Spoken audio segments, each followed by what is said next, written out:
Buongiorno, buon inizio di settimana, benvenuti a Sveglia Trieste. Oggi avremo ospiti in studio il sindaco di Muggia Paolo Polidori e il vicepresidente del Consiglio regionale e consigliere del Partito Democratico Francesco Russo, quindi se vorrete dialogare con i nostri ospiti potrete farlo come sempre chiamandoci qui in diretta oppure scrivendoci una mail anche per fare le vostre segnalazioni.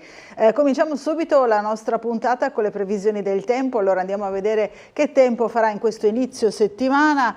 Tra lunedì e martedì, ci dice il sito dell'Osmeralpa, temporanei afflussi di aria più fresca in quota porteranno a instabilità sulla zona montana della regione.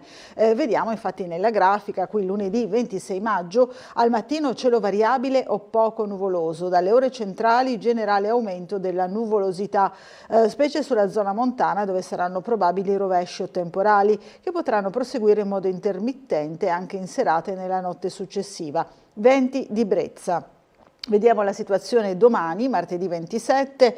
Nella notte fino al mattino cielo in prevalenza nuvoloso con residue piogge sulla zona montana. Dalle ore centrali schiarite, specie verso la costa, mentre sulla zona montana saranno ancora possibili rovesci sparsi o temporali che potrebbero localmente interessare anche la fascia orientale della regione al confine con la Slovenia. E ancora mercoledì 28 maggio, al mattino cielo sereno, poco nuvoloso su tutte le zone, nel pomeriggio aumento della nuvolosità con possibili rovesci o temporali sparsi sulla zona montana che potrebbero interessare localmente in serata anche pianura e costa. Venti di brezza, temperature che si riavvicineranno alla media del periodo, ora sono un pochino sotto. Allora la tendenza per giovedì è ancora cielo variabile, la previsione però è ancora incerta. Allora andiamo a vedere le prime pagine dei quotidiani in edicola oggi. Cominciamo come sempre con il Piccolo di Trieste. C'è tutto un approfondimento sul referendum, ecco la posta in gioco sui referendum, test di metà mandato per il governo ma anche prova per la CGIL e il PD. Lavoro e sicurezza, i 5 quesiti li troveremo all'interno per l'appuntamento dell'8 e 9 giugno. Ancora un approfondimento del Piccolo, in calo le nuove pensioni, in 3 anni in regione erogazioni di primi assegni giù del 16%, scese del 28,5% le quiescenze anticipate, gli effetti delle progressive strette sull'età in cui ci si può ritirare dal lavoro, il prezzo pagato dalle donne, questa è l'analisi del Piccolo. Vediamo ancora un nuovo sviluppo nel caso Resinovic, sequestrati altri coltelli di Visintin, sequestrati in Toscana, coltelli che Sebastiano Visintin, indagato per l'omicidio di Liliana Resinovic, donò a un conoscente. Vediamo ancora in centropagina, ultima giornata di Mare Nord-Est fra la gara di nuoto e l'esibizione dei cani di salvamento, Palazzo Biserini verso la gara d'appalto a 17 anni dalla chiusura, denuncia il figlio per maltrattamenti, giovane assolto. Pinguino Marco, la scultura arriverà in estate sulle rive, qui vediamo il bozzetto della scultura.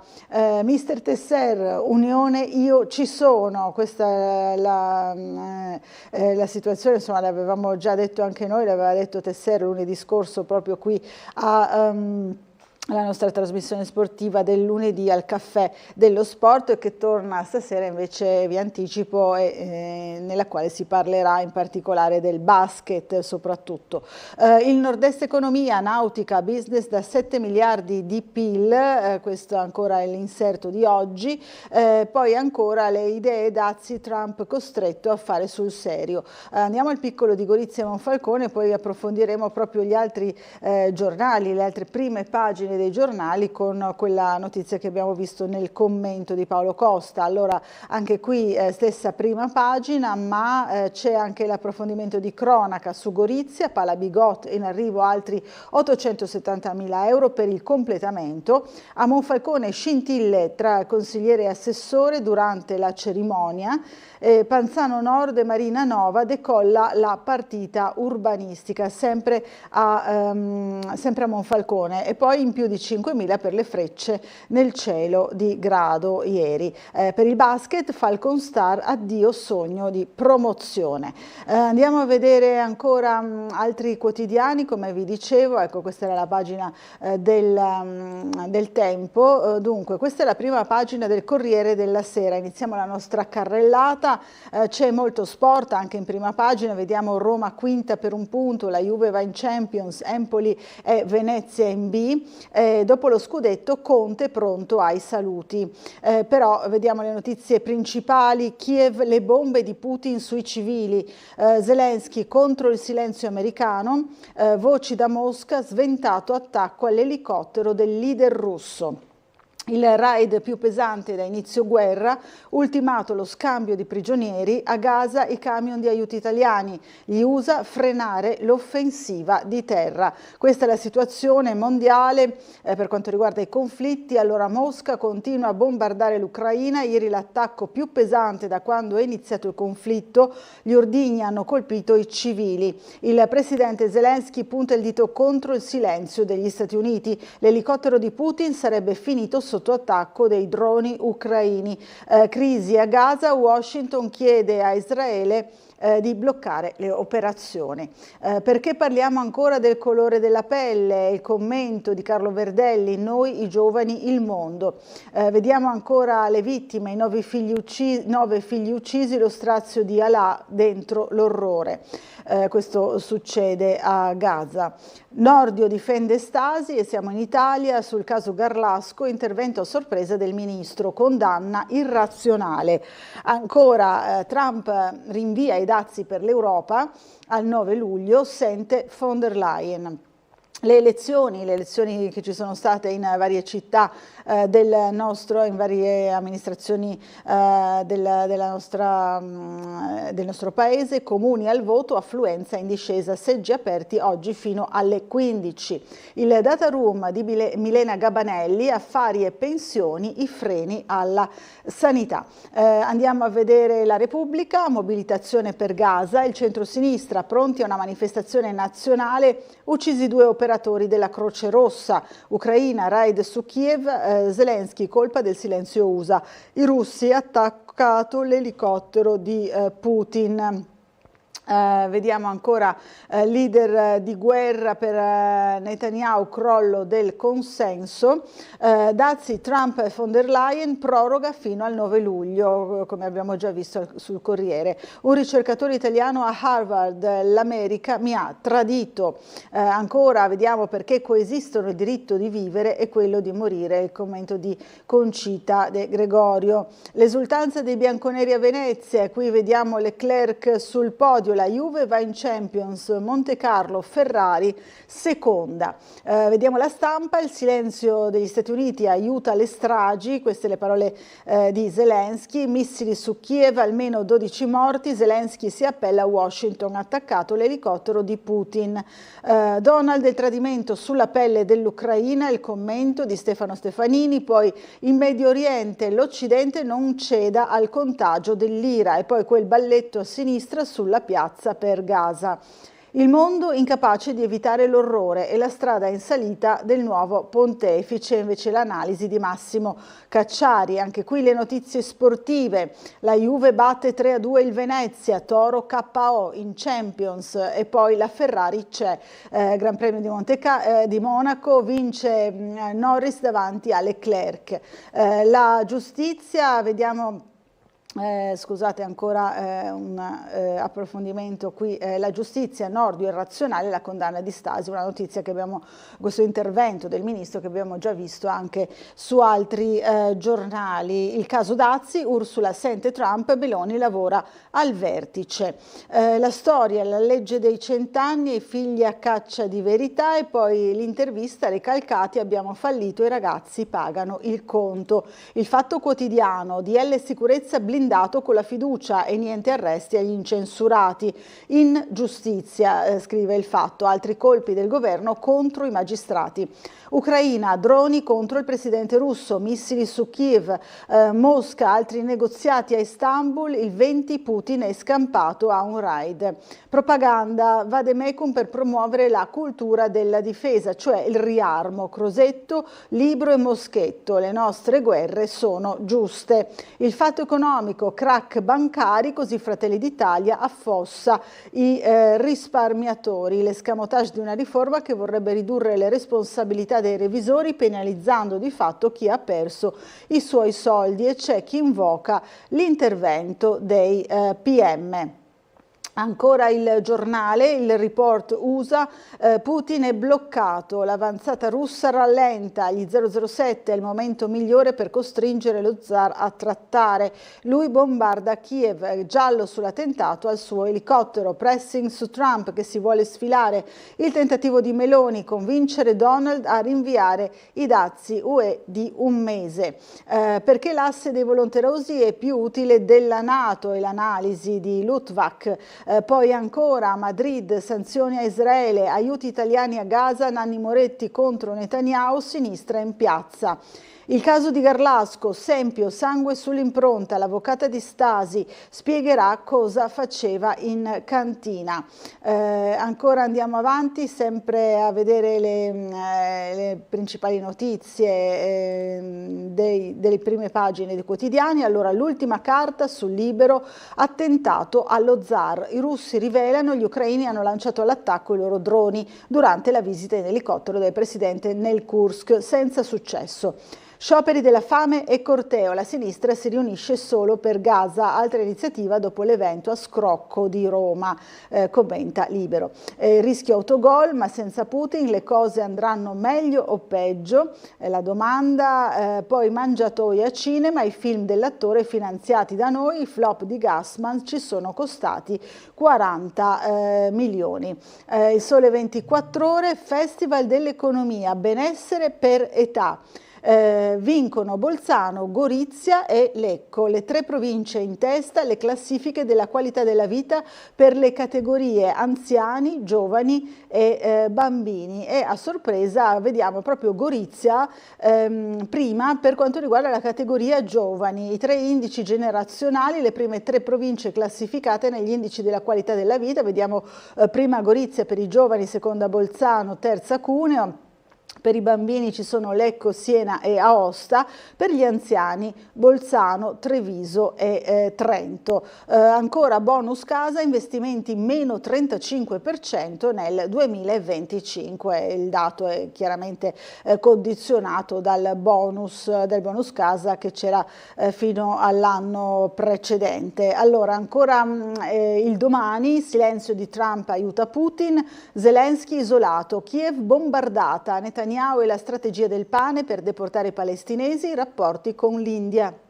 Dopo l'attacco missilistico di Mosca, una dozzina le vittime, il presidente critica gli Stati Uniti. La brutalità della Russia può essere fermata solo da forti pressioni su Putin. Il tycoon ha altri piani. Dunque, Ovest contro Est e sovranismi, ecco le nuove fratture dell'Unione Europea, oltre la divisione Nord-Sud, il commento di Lorenzo Castellani, e poi le mani della destra sui fondi pensione. Mario Pepe, un endocrinologo e capo della Covip, perché Angelucci lo ha sponsorizzato. Il deputato leghista Antonio Angelucci è amico personale del nuovo capo della Covip Mario Pepe. Questa è l'inchiesta di Domani. Andiamo a vedere ancora il Piccolo, torniamo sul Piccolo per vedere le notizie che ci riguardano più da vicino. Allora, qui c'è tutta un'analisi sulla pensione, sulle pensioni in Friuli Venezia Giulia, in pensione sempre più vecchi. In 3 anni la flessione degli assegni in regione ha raggiunto il 16,4%, le anticipate sono scese del 28,5%, a livello nazionale del 32,9%. A incidere sono soprattutto le progressive strette sull'età pensionabile con l'esaurimento di quota 100. Le donne pagano il prezzo più alto in assoluto, le uscite dal lavoro in anticipo sono scese del 12,9%. in un triennio, quindi continua a salire l'età di uscita dal lavoro, nello stesso tempo continua a calare il numero di nuove pensioni. In 3 anni a livello nazionale i nuovi assegni liquidati sono scesi da 903.000 del 2021 a 877.000 del 2024, oltre 100.000 con una flessione del 10,8%. A incidere più dei fattori demografici della riduzione della mortalità rispetto al biennio 21-22, ancora pesantemente condizionato dalla pandemia, sono le progressive strette sull'età pensionabile. I requisiti per la pensione di vecchiaia a 67 anni e per quella anticipata a 42 anni e 10 mesi per gli uomini, 41 e 10 mesi per le donne sono fermi al 2019 e torneranno a muoversi solo nel 2027. A incidere sull'età di pensionamento effettiva è stata la fine di quota 100, in vigore solo nel triennio 19-21, e il progressivo inasprimento dei requisiti di altri scivoli come opzione donna e le cosiddette quote, passate da quota 100 a quota 103. Il risultato è un vero e proprio crollo delle pensioni anticipate, le vecchie pensioni di anzianità che tra il 21 e il 24 sono calate di un terzo, meno 32,9%. Insomma, questa è l'analisi. L'economista Miani dice: restituire a ciascuno quanto è stato versato in termini di contributi. Sembrerebbe scontato, ma così non è. L'analisi dell'esperto, professore ordinario all'Università di Udine: si rimescolano le carte, con una mano si dà, con l'altra si toglie. Questa è l'impressione che hanno anche tante persone ancora al lavoro. Sono necessarie soluzioni più trasparenti senza ricorrere a continue correzioni in corsa, dice ancora. Ci attende la fase più critica, stanno lasciando i figli del baby boom, il picco è atteso per il 2031. Qui troviamo appunto tutta la scheda sul i referendum, la posta in gioco, centrodestra contro centrosinistra e il quorum che farà la differenza. Vediamo le posizioni dei partiti: Fratelli d'Italia, Lega, Forza Italia per l'astensione, opposizioni ognuna per sé. I quesiti sono 5, si vota su licenziamenti, lavoro, cittadinanza. Si punta fra l'altro a ripristinare il diritto al reintegro eliminato con il Jobs Act e a dimezzare i tempi per ottenere lo status di italiano da 10 a 5 anni. Questi sono i vari quesiti che troveremo nelle schede appunto l'8 e il 9 giugno. Si punta anche a porre dei limiti ai contratti a termine per contrastare il fenomeno della precarietà. Inferno Ucraina, nuova ondata di missili russi, Zelensky accusa il silenzio degli Stati Uniti, così li incoraggiate a colpirci. L'inviato americano chiede una tregua immediata. Torneremo poi nei temi dello scenario internazionale, ma vediamo ancora le ultime novità sul caso Resinovic. A Trieste altri coltelli sequestrati, Visintin li aveva donati a un conoscente toscano, provvedimento della procura che punta poi a scardinare i punti fermi alla base dell'istanza di archiviazione del 23. Le indagini sul caso di Liliana Resinovic toccano persino la Toscana, dove di recente sono stati sequestrati 3 coltelli che Sebastiano Visintini, indagato per l'omicidio volontario della moglie, oltre 2 anni fa aveva regalato a un conoscente, un professionista che, quando è circolata la notizia del sequestro di un ingente numero di coltelli e forbici in casa di Visintini nel corso della perquisizione dello scorso 8 aprile, ha scritto alla Procura di Trieste avvisando la titolare dell'indagine, la pubblico ministero Ilaria Iozzi, di aver ricevuto in regalo 2 anni fa, e dunque dopo la morte di Liliana, quei 3 coltelli. Di lì a pochi giorni l'uomo è stato contattato dalla squadra mobile della località dove vive ed è stato convocato negli uffici. Gli sono state rivolte delle domande in relazione al suo rapporto con Visintini e poi gli agenti, recandosi nella sua abitazione, hanno provveduto al sequestro dei 3 oggetti affilati. E noi ieri invece abbiamo intervistato al telefono l'amico di Liliana Resinovic, vediamo Qui anche sul giornale Claudio Sterpin, a breve il GIP deciderà sulla testimonianza di Sterpin da acquisire in incidente probatorio. Vediamo anche la titolare, appunto la PM titolare dell'indagine, Ilaria Iozzi. Il fascicolo in mano alla PM è aperto per l'ipotesi di reato di omicidio volontario. Ieri, come dicevo, abbiamo realizzato il nostro servizio sulla tesi, diciamo così, di Claudio Sterpin per quanto riguarda la responsabilità o meno del marito. Il giorno prima Sterpin aveva detto non è stato il marito, in realtà ha detto qualcosa di leggermente diverso, che ha chiarito al telefono con noi. Allora sentiamolo di nuovo. Se io dico potrebbe non essere Sebastiano quello che ha ucciso Liliana, esprimo semplicemente un mio pensiero. Allora io ho dichiarato esattamente che potrebbe non essere Sebastiano l'assassino materiale di Liliana, ma altresì ho dichiarato, e questo lo confermo, che lui, secondo me, potrebbe sapere tutto quello che è successo. Claudio Sterpin chiarisce il senso delle sue dichiarazioni di ieri che, spiega, potrebbero essere mal interpretate. L'opinione dell'amico di Liliana, Resinovic, è che potrebbe non essere stato il marito Sebastiano a ucciderla materialmente, dal momento che, secondo l'idea che si è fatto in questi quasi 3 anni e mezzo, ci sarebbero più persone coinvolte nel caso. E a sostegno della sua tesi riporta indietro l'orologio a quel 14 dicembre del 21. Questa maledetta faccenda, io la chiamo maledetta, ormai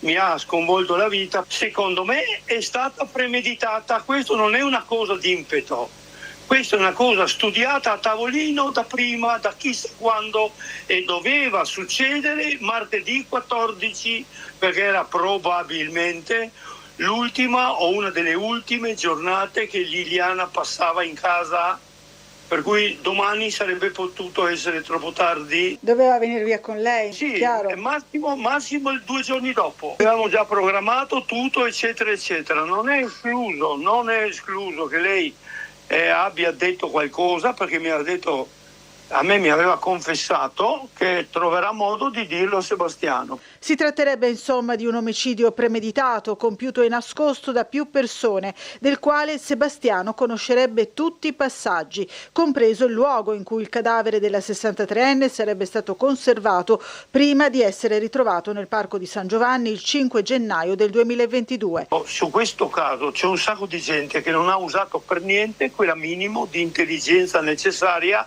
per cercare di valutare l'antefatto. Io l'ho detto da subito, però non sono stato ascoltato, anzi ero il visionario. Allora, queste appunto le ultime sul caso Resinovic. Ora ci colleghiamo con la sala operativa della polizia locale per vedere come sta andando il traffico in città. Abbiamo al telefono l'assistente scelto Marco Cernecca. Buongiorno. Buongiorno a lei e a tutti i telespettatori. Allora inizierei con la situazione attuale, che è abbastanza scorrevole su tutta la rete viaria del comune. Non abbiamo segnalazioni di intralci o di sinistri attualmente in atto. Per quanto riguarda la notte passata, diciamo con interventi di routine, abbiamo effettuato un rilievo di sinistro stradale con solo danni materiali in via dell'Istria, che ha visto coinvolto un solo veicolo e che ha danneggiato un palo dell'illuminazione pubblica, comunque messo in sicurezza, e nei prossimi giorni la ditta provvederà, diciamo, alla manutenzione. Per quanto concerne notizie in merito ai lavori diciamo previsti per oggi, ricordo la chiusura della via Rio Cornioletto per lavori a Cega-Sacqua. Il tratto interessato è compreso tra la strada di Fiume e la via dei Mirissa, diciamo che qui sono 2 i tratti interessati dai lavori. E segnalo altresì la chiusura, sempre per lavori a Cegas, della via dello Scoglio al civico 271. Come ogni lunedì ci saranno varie ordinanze temporanee, ordinanze lavori, quindi quei divieti temporanei su varie vie del comune, e in particolare ricordo in via Sant'Anastasio che sono previsti dei lavori di potatura. Non abbiamo in agenda non abbiamo in agenda delle processioni o altre cose che interessano il traffico nella giornata odierna, per cui ripasserei la linea augurando una buona giornata. Buona giornata anche a lei e buon lavoro anche ai colleghi, grazie. Allora, noi andiamo avanti, leggiamo ancora il giornale Il Piccolo, sempre di Trieste, e vediamo che c'è un articolo sul restauro del Palazzo Biserini verso la gara d'appalto a 17 anni dalla chiusura. Ultime verifiche sul progetto esecutivo da 11 milioni dopo un'attesa lunghissima. L'obiettivo, il bando entro la fine del 2025. Saranno restaurati i primi 4 livelli. Qui vediamo dal 2008 le attività di prestito librario traslocate di sede. Con i cantieri i volumi andranno trasferiti a Palazzo Zois, primo, secondo e terzo piano da riqualificare. Il quarto e il sottotetto saranno ristrutturati ma rimarranno chiusi per motivi di inagibilità. In corso le validazioni finali sull'intervento, dovranno tener conto delle trasformazioni subite dall'immobile in quasi 2 secoli. Qui vediamo la pubblica biblioteca arcadica triestina attivata a uso pubblico nel 1793 dall'Arcadia Romano Sonziaca divenne civica nel 1796 dopo che gli Arcadi donarono al comune la loro collezione di circa 4.000 volumi, oggi conservati in via Madonna del Mare. Quei pezzi unici conservati nelle sale nobili, insomma viene fatto tutto un excursus su quella che è la storia del palazzo. Casseforti, scaffali e soffitti affrescati vegliano su Casanova e il Delfino di Francia. Viaggio nelle antiche sale di direzione tra opere d'arte e rarità letterarie, ma basta scendere le scale per trovare spazi vuoti e segnati dal tempo. Qui c'è anche tutto un reportage fotografico, troviamo oggi sul Piccolo. La cronaca giudiziaria, assolto dall'accusa di maltrattamenti, le querele della madre per educarlo. La sentenza nei confronti del genitore che aveva denunciato il figlio per comportamenti violenti, ma i fatti non sono stati ritenuti attendibili. La donna ora dovrà pagare anche le spese di giudizio.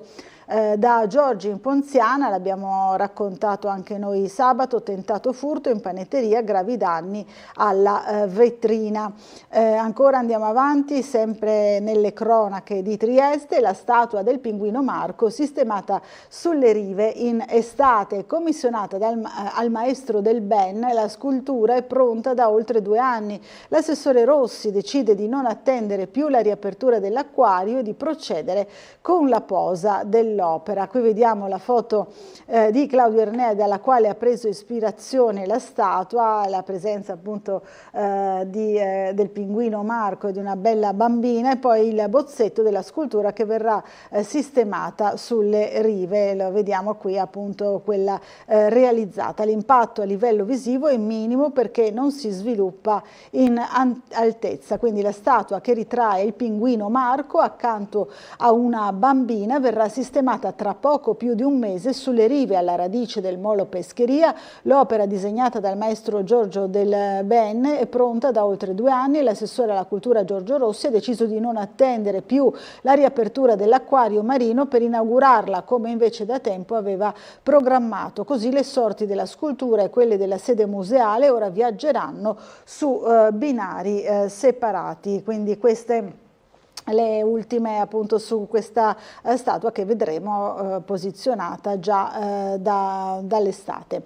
Arti in piazza moltiplica gli appuntamenti estivi, il format piace e funziona. Mercato dell'artigianato anche di sabato sotto la loggia del municipio, amministratori in visita da altri comuni per esportare la formula locale. Qui vediamo alcuni degli espositori di questa bella iniziativa. Ancora Mare Nord-Est, Trieste, ultimo atto in Piazza Unità, vincono Ricci in 8 ore e 10 minuti e Cordano in campo femminile. La traversata a nuoto da Salvore alle rive accolta fra bandiere e cani di salvamento. Dopo 8 ore e 10 minuti Ravenate Giovanni Ricci ha toccato i gradini della Scala Reale vincendo l'edizione 25 della traversata delle nazioni. Ancora il racconto agli studenti del nautico, incursori e sub della Marina, sfide uniche, sveglia all'alba. E ancora dal ricercatore al gommonauta scopriamo l'Istria e gli oceani, tridente d'oro al triestino Furlani per GeoSwim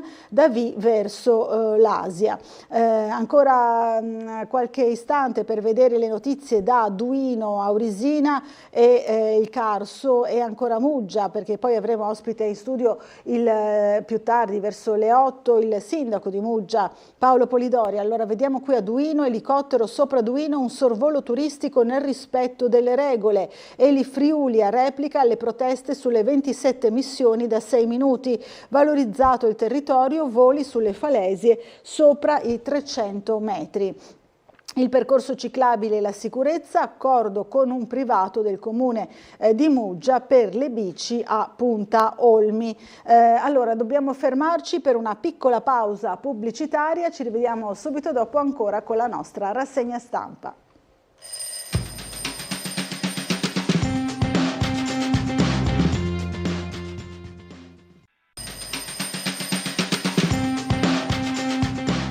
Bentornati in diretta, ancora con la nostra rassegna stampa del mattino qui a Sveglia Trieste, sono le 7:36 del mattino. Allora andiamo a vedere le notizie internazionali sul Corriere della Sera. Il più grande raid aereo russo, Zelensky attacca il silenzio degli Stati Uniti, sull'Ucraina 367 tra missili e droni, 12 morti di cui 3 bambini. Mosca, elicottero di Putin fu attaccato.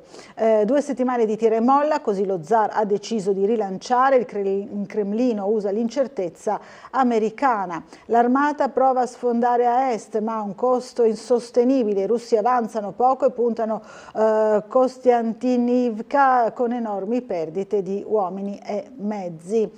Trump spiazzato, non mi piace quello che fa Putin, l'Unione Europea si cambi passo. Torna l'ipotesi di sanzioni più dure, appello del Papa. Israele vuole il 75% di Gaza in 2 mesi, l'annuncio dell'IDF sfida le pressioni americane, nuovi raid nella striscia, quasi 40 morti, entrati i primi camion italiani. La proposta, il PD, faremo una grande manifestazione nazionale per Gaza, e quanto stando a fonti del Nazareno avrebbe deciso il Partito Democratico, che adesso si muove per ampliare il più possibile la partecipazione. Lo strazio di Alaa, come può una madre sopportare tutto ciò? I racconti dei colleghi della pediatra che ha perso 9 figli. Moretti, Netanyahu, basta. Donald rinvia i dazi per l'Europa il 9 luglio, ieri telefonata con von der Leyen, Trump smantella il Consiglio per la sicurezza, funzionari licenziati in 30 minuti. 2 milioni di elettori, test in 4 città, cala l'affluenza al voto finora il 43,85%, i comuni interessati sono 126, urne aperte fino alle 15, qui vediamo vari comuni soprattutto in Lombardia, ma anche in Campania, in Calabria, insomma anche qualcuno in Veneto, ce ne sono un po' quasi in tutta Italia. Ancora sempre sul Corriere della Sera, la sfida del campo largo, la crisi dell'Ilva, insomma si fa il punto nelle varie città interessate dal voto. Ancora l'intervista, figli con 2 mamme, la Corte ha tutelato i minori, errate altre interpretazioni. L'ex presidente Barbera, fecondazione assistita, la legge va riscritta, dice il giurista, professore emerito di diritto costituzionale all'Università di Bologna. Siamo ancora al caso dell'omicidio di Chiara Poggi, Nordio a sorpresa su Stasi, la sua condanna è irrazionale. Il ministro interviene su Garlasco, indagini e teorie del complotto, dagli strani suicidi ai presunti abusi. Qui vediamo ancora le indagini, l'impronta di Sempio perplesso, per il RIS era inutile e fu lasciata prima del delitto. L'ex generale Garofano, Alberto, è colpevole, l'assassino è uno solo, dice Luciano Garofano, 72 anni, biologo ed ex generale dell'Arma, che ha guidato il RIS di Parma dal 1995 al 2009. Ancora, uccisa con un coltello nella schiena, caccia al killer, si indaga sui clienti. Legnano, la 35enne trovata in casa da un vicino, era in affitto ma non viveva qui. Le ultime 2 telefonate dai cellulari di Denisa nella notte del rapimento, la stanza del residence a Prato abbandonata in gran fretta, l'ipotesi di una banda e i silenzi della madre con i PM. Ancora, travolta dalla ruspa, si cerca chi ha voluto i lavori in spiaggia. Cervia, il conducente era senza patente da 3 anni. Torturato a New York, rilasciata l'attrice, è stato un equivoco, la 24enne originaria di Latina si difende, un altro caso insomma, che ha fatto scalpore. Qui c'è il data room, pensioni, potere e affari di chi è ostaggio la sanità, medici di base, la cassa pensioni è un ostacolo alla riforma, a quote in Banca Italia, MPS, BPM, i 3 miliardi in titoli di Stato, altri 5,6 investiti in immobili, i legami con i privati accreditati. Allora andiamo al Piccolo, torniamo alla lettura del Piccolo, ma quello di Gorizia, non Falcone. Qui siamo a Gorizia, la lunga attesa del Pala Bigotti, in arrivo altri 870.000 euro. Ancora cominciano i viaggi di Stories for Passengers, un'app sulle terre di confine grazie al fondo Piccoli Progetti. Il Giro promuove le 2 Gorizie, una giornata straordinaria, detto anche dal sindaco Rodolfo Ziberna, i sindaci Ziberna e Turel. Tutto ha funzionato a dovere. Felcaro, un applauso ai residenti del Collio. Chiude con oltre 500 partecipanti la 2 giorni del triathlon. Inaugurata la mostra di Zoran Muzic, pittore di pace e simbolo di Go 2025. A Palazzo Atems l'esposizione dedicata all'artista. L'assessore Anzil, questo percorso interpreta il valore della cultura di frontiera. C'eravamo anche noi ieri alla inaugurazione della mostra di Zoran Muzic a Gorizia, a Palazzo Atems. L'abbiamo seguita con un servizio, allora rivediamolo insieme. Zoran Muzic torna a casa. A 20 anni esatti dalla morte dell'artista è stata inaugurata a Gorizia, all'interno di Go 2025, la mostra Zoran Muzic, la stanza di Zurigo, le opere e l'atelier, curata da Daniela Ferretti, che sarà ospitata fino al 31 ottobre nell'intero primo piano di Palazzo Atems. Celebra un artista del nostro territorio, un artista che ha attraversato la bellezza ma anche le difficoltà e i drammi del Novecento. È una mostra che l'ente ha fortemente voluto e organizzato insieme a tanti partner. Cuore della mostra, la stanza di Zurigo. La stanza, la cosiddetta opera che si chiama la stanza di Zurigo, che è una vera stanza che è stata ricomposta, tutta decorata dall'artista nel 1950, che è stata smontata dalla villa dove era stata realizzata, con un intervento di salvataggio molto importante. La mostra propone la visione di opere con cui è documentata l'intensa ricerca artistica di uno dei pittori più raffinati ed enigmatici del XX secolo. Una mostra di cui siamo particolarmente orgogliosi perché Zoran Muzic è un artista di confine che perfettamente interpreta la nostra concezione di cultura di frontiera. Grandissimo rappresentante della cultura di quel confine che una volta non c'era, perciò di quel territorio che oggi ancora esiste. Si aggiunge alle grandi esposizioni che abbiamo appena chiuso proprio qui nel Palazzo Atems alle nostre spalle alcune settimane fa. L'allestimento mette in esposizione oltre 100 opere divise in decenni dagli anni 30 al 2000, tutte provenienti dall'ambito familiare o privato dell'artista. C'è un'altra chicca, un'altra novità, ed è mostrare il luogo della creazione, ed è l'atelier che voi vedete alle mie spalle, e al cavalletto vedete le tele che erano a cavalletto poco prima che lui morisse, nel 25 maggio 2005.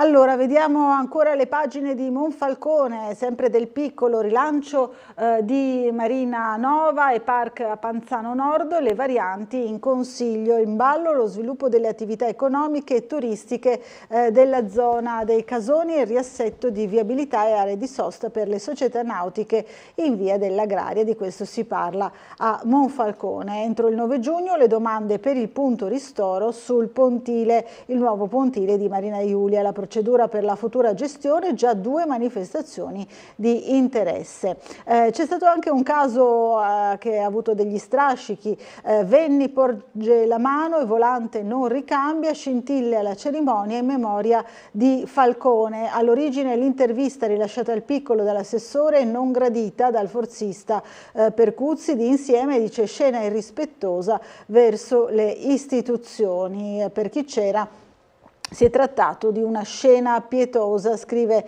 qui Tiziana Carpinelli, per i protagonisti di inconciliabili difformità su punti di vista politici e umani.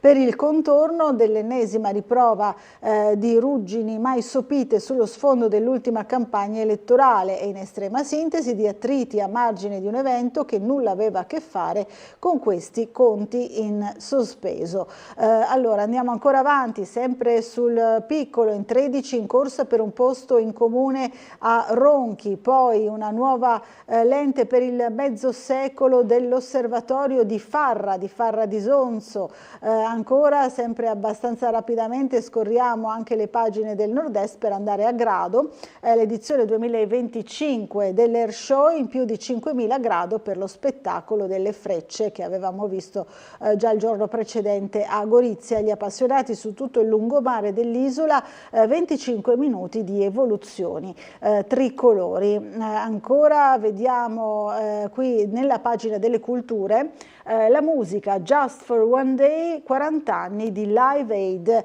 un musical in scena a Londra, ricorda l'evento benefico inventato da Bob Geldof.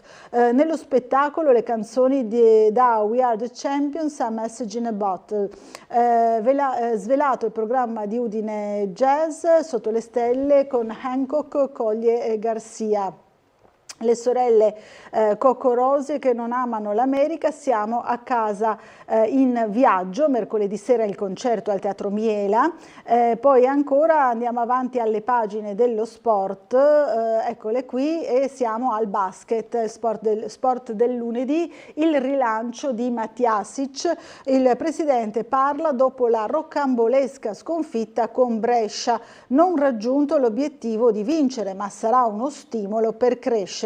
Grazie ai nostri tifosi, dice Paul Matjasic, presidente della Pallacanestro Trieste. Un saluto finale fatto con il cuore da quello che deve essere considerato il primo tifoso della Pallacanestro Trieste dopo la sconfitta in gara 4 rimediata sabato sera contro la Germani Brescia e la conseguente eliminazione dai play-off che chiude la stagione. Il presidente ha espresso il suo pensiero rivolgendosi direttamente ai tifosi e a una città con la quale in pochissimo tempo ha saputo creare un legame molto forte. Noi abbiamo visto già ieri sera il servizio di Marco Stabile sulla partita, come viene definita qui anche rocambolesca, anche per 2 blackout al Pala Rubini, ma rivediamolo insieme.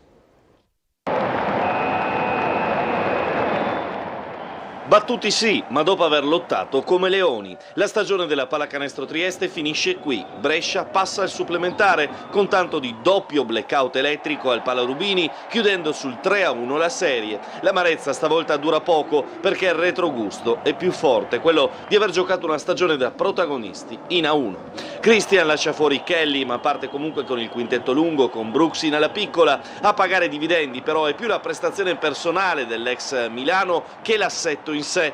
In effetti Jeff sembra il solo capace di rispondere ai canestri a ripetizione di Rivers dalla media distanza, che dopo aver segnato gara 3 con le sue triple ne mette 8 nei primi 10 minuti, sul 6-10 girandola di cambi e la squadra giuliana torna all'assetto classico. Brescia gioca meglio ma non tira altrettanto bene il primo quarto si chiude sul 15-16. I biancorossi sembrano ritrovarsi completamente nella seconda frazione, con Brown a guidare in difesa e in penetrazione e Valentine finalmente in versione rock out. Il più 5 si trasforma in un massimo di 9 punti di margine. Bilan e soci però non si fanno staccare, mentre i padroni di casa ritrovano anche un dignitoso Ross, partito troppo a testa bassa all'inizio e ben sostituito da un Ruzier che ha il merito di far girare meglio la squadra. Si va a riposo sul 44-38. Brescia torna in campo nella ripresa con grande cattiveria agonistica. Bilan e Rivers provano subito a ricucire lo strappo, a rispondergli ci prova Ross,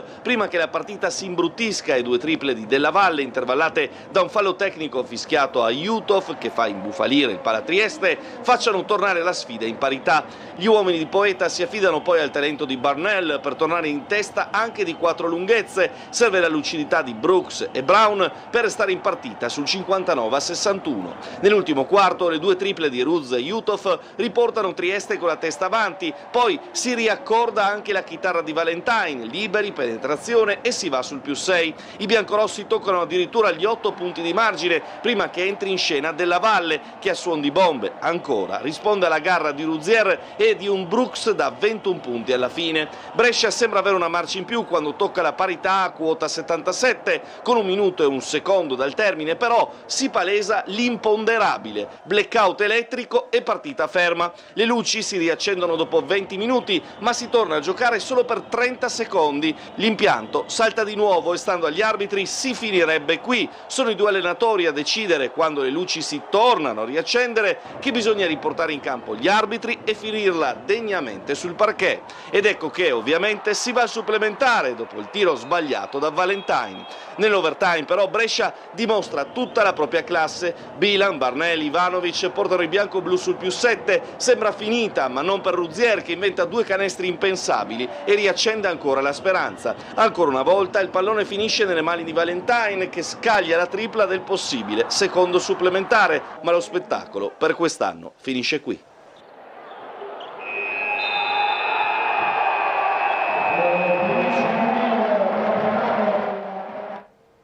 Lo spettacolo finisce qui, ma se ne parlerà ancora, ad esempio questa sera al Caffè dello Sport, quando avremo ospite in studio di Marco Stabile, Mike Arcieri, il GM della Pallacanestro Trieste, con il quale si farà un bilancio di fine stagione e anche il punto sul mercato per la prossima di stagione. Allora andiamo a vedere ancora, sempre sul piccolo, il Nord-Est Economia, l'inserto, eccolo qui, che è dedicato in parte alla nautica oggi. Nautica Nord-Est, il vento rallenta, giovedì a Venezia si apre il salone di un settore cruciale per l'industria e per il turismo. Dopo i fatturati record del post-Covid, l'incertezza globale frena però i nuovi ordini. Vediamo ancora lo scenario: Nord-Est capitale della nautica, business da 7 miliardi di PIL, ma c'è questo rallentamento. Ecco, qui gli ordini rallentano, per questo diversifichiamo. Parla il vicepresidente della Solaris Yachts di Aquileia. L'incertezza pesa sulle decisioni dei clienti. Ancora sempre altre analisi di economia. Per il mercato che cambia, un amaro e un bitter incredibilmente analcolici. La distilleria di Roberto Castagneri dopo 2 anni di ricerca lancia 2 prodotti a 0 alcol.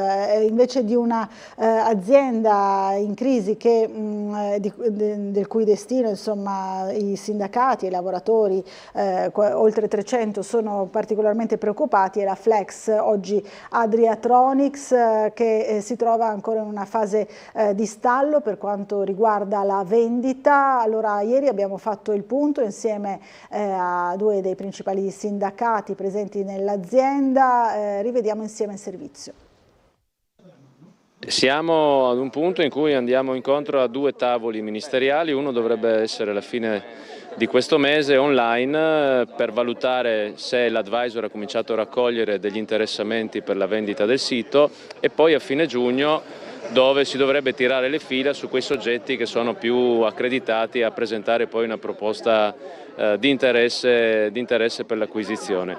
Riflettori puntati sulla crisi della Flex. Il fondo Fercap ha rilevato l'impianto a gennaio, non presentando alcun piano industriale, dicendosi alla fine disponibile a rivendere. L'advisor individuato ha dunque ora il compito di trovare un compratore in 6 mesi, la durata del contratto di solidarietà degli oltre 300 lavoratori. È chiaro che insomma la preoccupazione è tanta, anche perché il soggetto che ha acquisito il sito da Flex dimostra di essere difficilmente affidabile dal punto di vista dell'interlocuzione. Prosegue il tavolo ministeriale, la necessità che insieme a tutte le forze politiche del nostro territorio e del nostro paese si faccia squadra, come è successo nella vertenza Wärtsilä.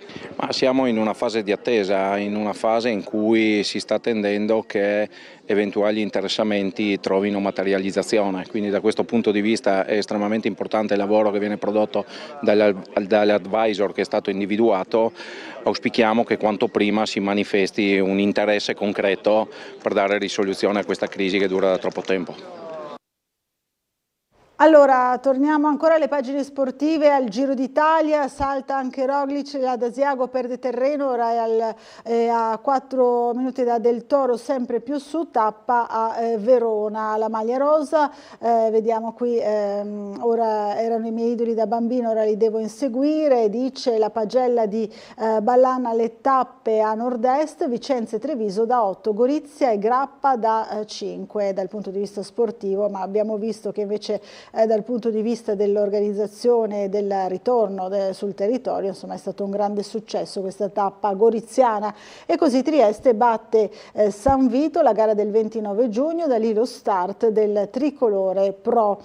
Motori, Rabbia Leclerc, Norris su McLaren vince il Gran Premio di Monaco davanti al ferrarista, il monegasco lotta fino alla fine, gara persa in qualifica.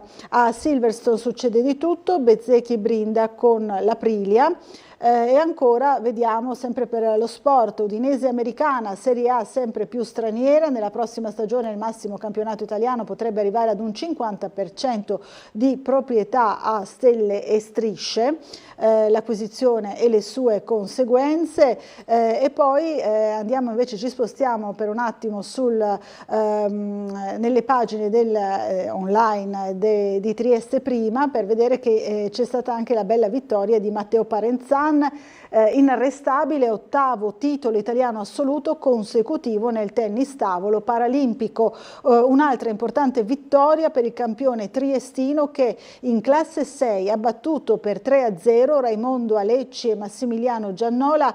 Parteciperà ora a un prestigioso torneo a Las Vegas che lo vedrà gareggiare assieme alla top 8 del mondo della sua categoria. Quindi ancora complimenti al campione triestino Matteo Parenzan. Torniamo sul Corriere della Sera ancora per qualche istante per le notizie internazionali. Nomine la linea di Leone XIV. C'è anche la scelta di una donna, l'indicazione di Suor Tiziana Merletti, l'incarico per il cardinale Sara, il ruolo di Tagle. Quindi vediamo l'abbraccio della capitale e il Papa. Sono romano. Ancora avanti, ero oggi sono Andrea, della mia vita italiana ringrazio ancora Montanelli, dal Vietnam a Piacenza per sdebitarmi aiuto i volontari dei libri. Vediamo qui la storia raccontata oggi sul Corriere della Sera. Intervista sentimentale, mi innamorai del cameraman e lo confessai in lacrime a mia moglie. Dopo il coming out Berlusconi disse: hai fatto benissimo, conta su di me. Parla Alessandro Cecchi Paone, conduttore TV. Allora, vediamo ancora sempre sul Corriere della Sera la tragedia sulle Alpi svizzere, trovati i corpi dei 5 sciatori, erano a 4.000 metri nel cantone vallese, il gruppo forse travolto da una valanga. Quindi sempre per le cronache vediamo ancora i commenti sul Medio Oriente, le colpe della guerra a Gaza, Israele rischia di infilarsi in una strada senza via d'uscita, dice Ernesto Galli della Loggia sul Corriere, ma i terroristi di Hamas vanno sono fermati e trovano complicità. Le risponde Luciano Fontana: ora è chiaro a tutti che Putin ostacola tregua e trattative. Questa invece è l'analisi appunto della guerra in Ucraina. Per la pagina della cultura, a Firenze 2 mostre al Museo Novecento e non solo, le opere dello scultore inglese in Piazza della Signoria e a Palazzo Vecchio. Memoria e futuro si incontrano, artisti dissidenti sotto il fascismo insieme alla ragazza con il cellulare di Thomas J. Price. Quella grande statua ci parla di noi, di ieri e di oggi, di umanesimo e di tecnologia. Qui la vediamo appunto in questa immagine in Piazza della Signoria a Firenze. Allora, ci dobbiamo fermare per una breve pausa pubblicitaria. Fra pochissimo avremo ospite in studio il sindaco di Muggia, Paolo Polidori. A fra poco.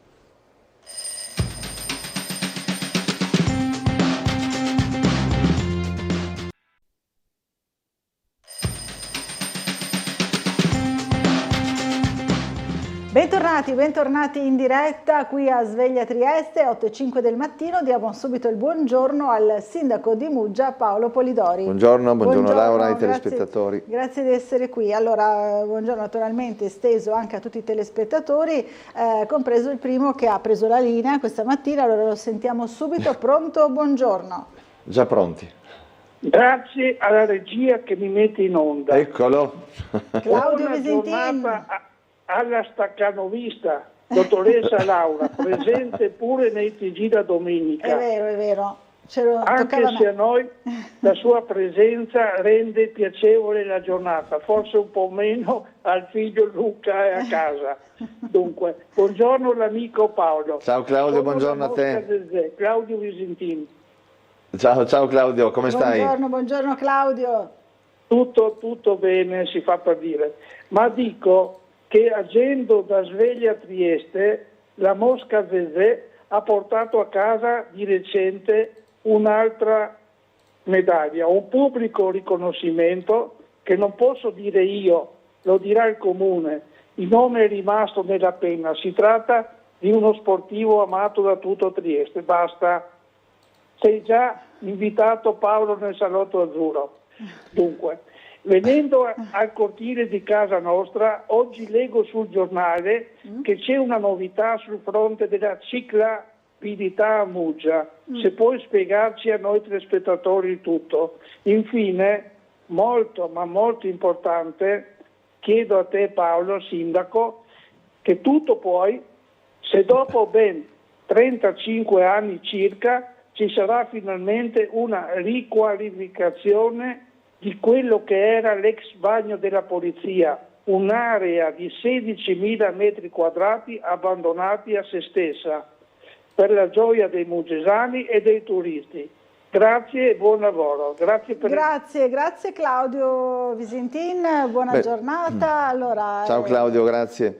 Ecco, come sempre puntualissimo e centrato anche bene sui pezzi. Allora, dico qui, e lo dico fino a un certo punto, anch'io ho in mente un riconoscimento sportivo, non so se poi sarà lo stesso, però verrò volentieri nel salotto azzurro, che è una stanza meravigliosa del municipio di Trieste, però anch'io ho in mente qualcosa, poi vedremo, magari faremo 2 riconoscimenti se saranno le stesse persone. Se saranno gli stessi, vediamo. Allora, detto questo, allora, per quanto riguarda la ciclabile, abbiamo, sì è vero, abbiamo raggiunto un accordo, si può anche fare il nome perché non è che sia un mistero, sì, con Agustin, che tra l'altro è il gestore anche dei chioschi dell'acquario, quindi del lungomare, e ha acquistato tra l'altro il ristorante, quello che è proprio su Punta Olmi, che era di un'altra proprietà che lo teneva chiuso da anni, più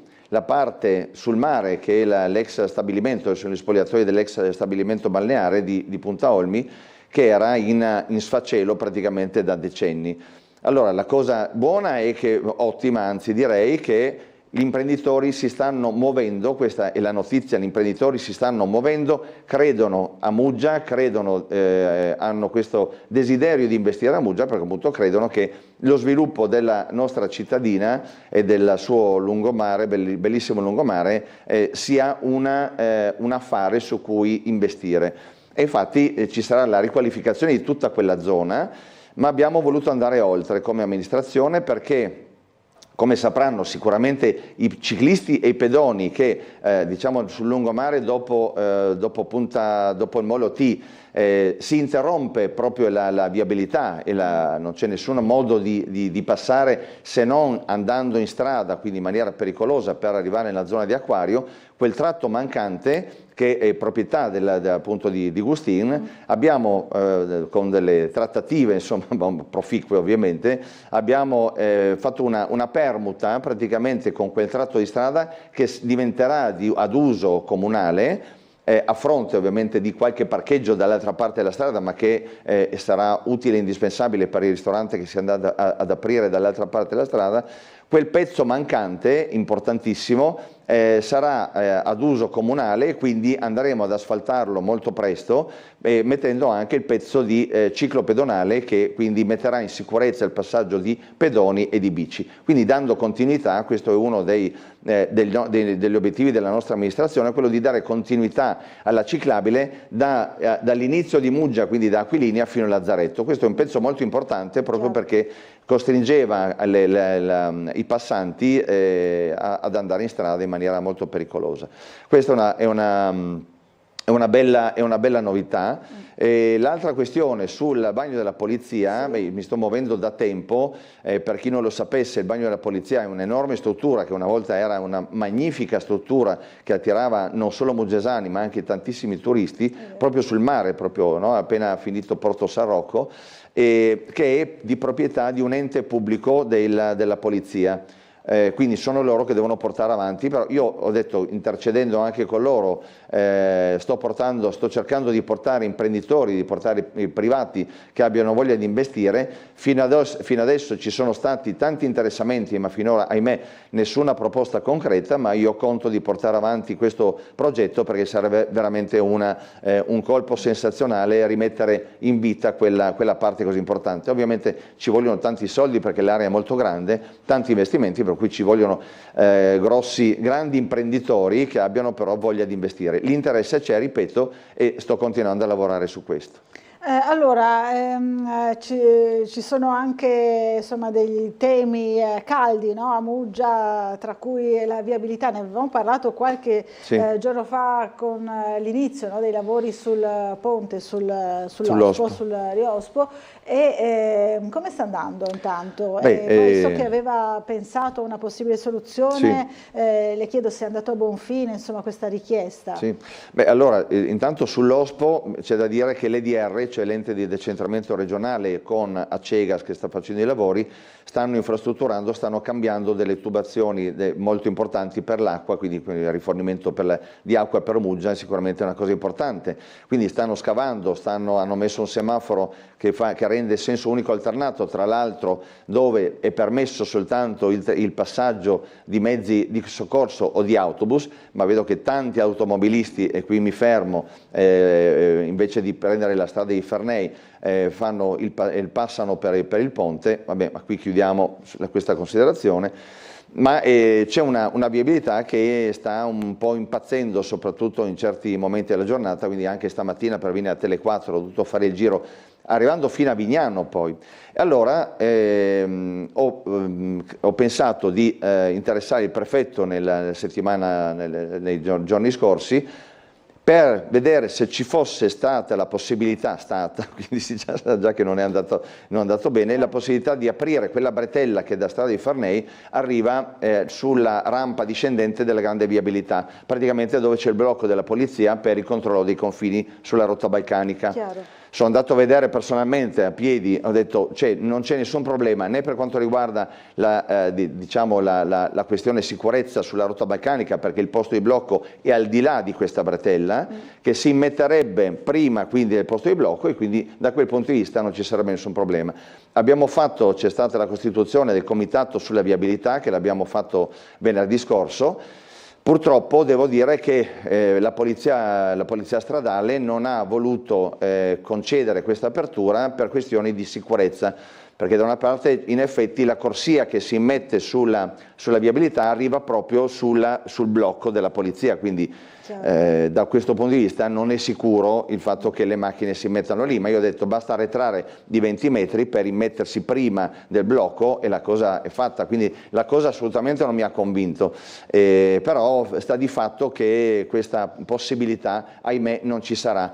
Siccome però c'era anche l'EDR lì che sta facendo i lavori, sono riuscito a strappare la promessa che i lavori di questo lotto di chiusura del ponte a intermittenza dovrebbero arrivare fino al 28 giugno. Mi hanno promesso che dovrebbero farcela entro la prima metà di giugno, quindi 2 settimane prima.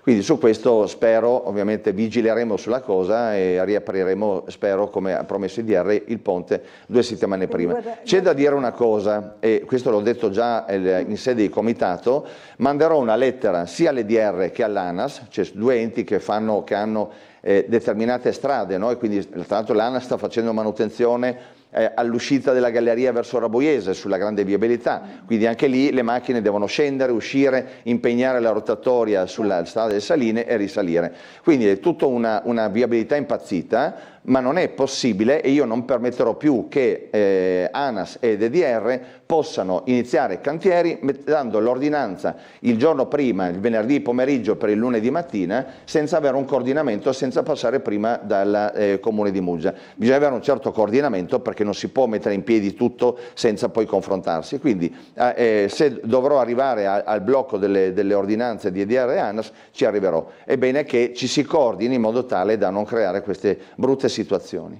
Queste difficoltà, insomma. Certo. Allora, sentiamo la telefonata. Pronto, buongiorno. Chi è in linea con noi? Dottoressa Buccarella, buongiorno a lei e al suo ospite. Buongiorno. Buongiorno Fulvio. Buongiorno Sindaco. Ha ragione, bisogna coordinare il tutto. E spero che non mi dia la risposta come l'altra volta, perché sarebbe un'offesa alla sua intelligenza e all'intelligenza dei telespettatori. Basta che l'Italia vada all'ONU e l'ONU cancella da qua, e dalla zona del territorio libero la concede all'Italia. Quindi per favore non mi risponda così, perché sarebbe un'offesa, ripeto, alla sua intelligenza.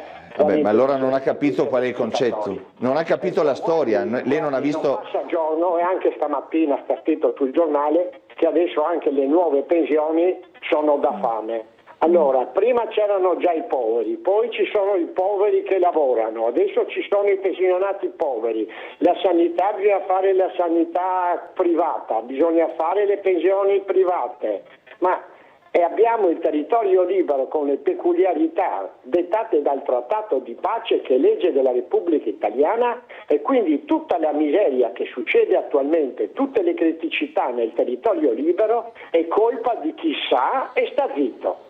Di tutti, di tutti, qualsiasi che sa e sta zitto è colpa sua, ognuno dobbiamo prenderci le proprie responsabilità, perché le cose sono così e tutti stanno zitti per convenienza propria, per paura, no, non sono così le cose. Abbiamo un dovere di tirar fuori il trattato di pace e leggere gli allegati cosa dicono e attuare quanto dicono gli allegati. Tutto là. Grazie Fulvio, grazie, allora, buona giornata. Signor Fulvio, lei non può pretendere che io non dia le stesse risposte se le risposte oggettivamente dipendono da quello che è la storia dei fatti che sono accaduti in queste terre. E la storia dei fatti dice che la Slovenia ha chiesto il riconoscimento all'ONU nel momento in cui ha fatto la secessione della Serbia, dalla Repubblica Federativa, e quella parte di territorio libero della Slovenia è diventato sovranità slovena, e quindi su questo mi dispiace dirlo, ma lei deve considerare, non può esimersi dal considerare la storia, gli avvenimenti che sono successi. Dopodiché, se vogliamo vedere il bicchiere mezzo pieno, le do pienamente ragione sul fatto che non il TLT, quindi non parliamo di zona extraterritoriale, ma di zona extradoganale, che sono due cose completamente diverse, anche se una è inclusa nell'altra, quindi parliamo della parte economica, quella che ci interessa per la stragrande maggioranza del termine, e sotto mia attenzione da 35 anni, perché dal 1991 che sto portando avanti questi discorsi.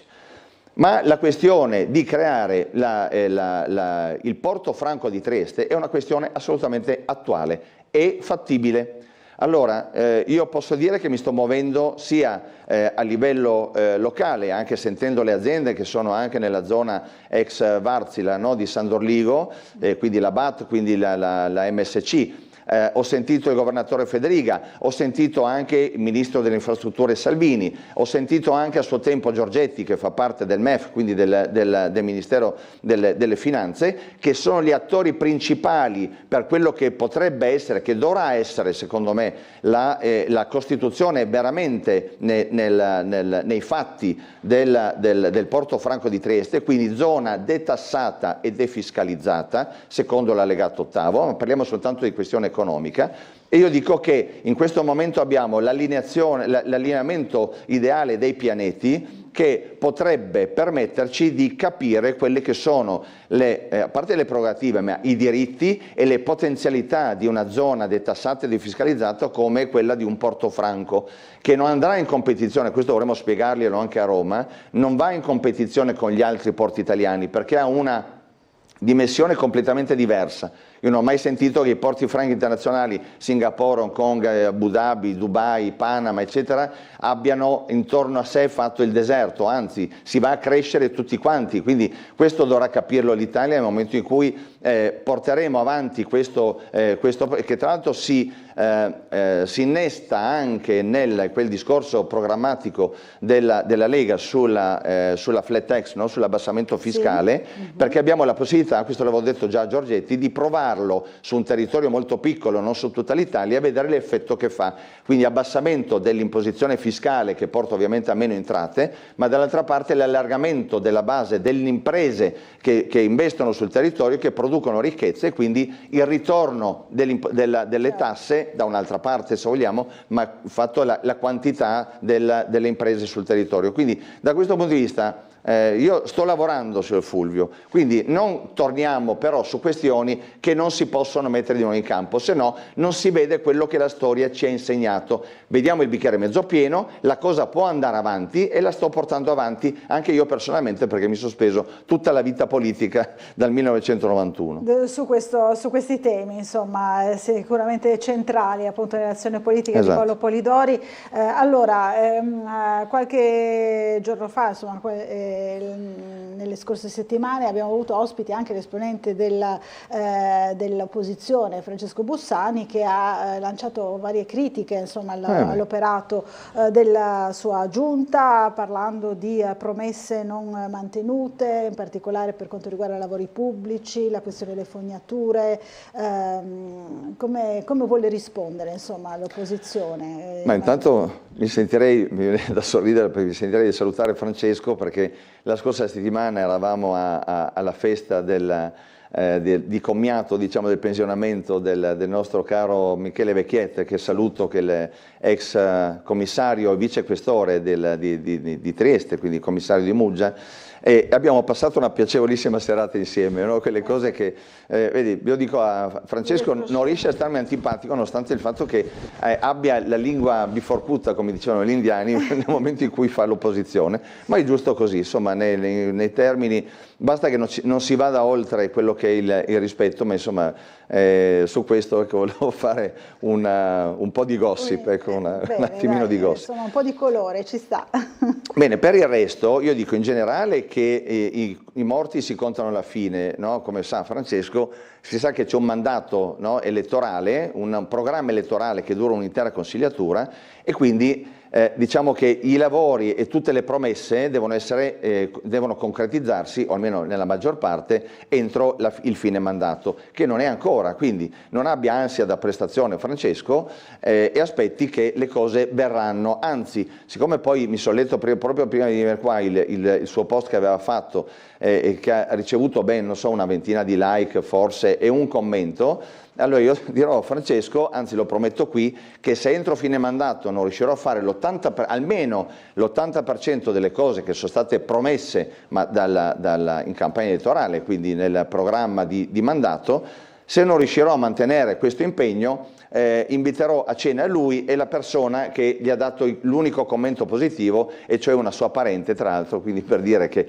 tutto questo ritorno da parte di queste critiche evidentemente non c'è come si aspetta Bussani da parte dei mugesani. Quindi sono tutte cose che stiamo portando avanti, adesso magari qualcuna le possiamo elencare, ma insomma sì, adesso ne parleremo. Adesso ne parleremo, però ecco, l'invito a cena c'è sia per Francesco Bussani e anche per questa sua parente, che ogni volta gli fa il commento positivo, ovviamente negativo per me, ma insomma lo vedremo alla fine, questa è la mia promessa.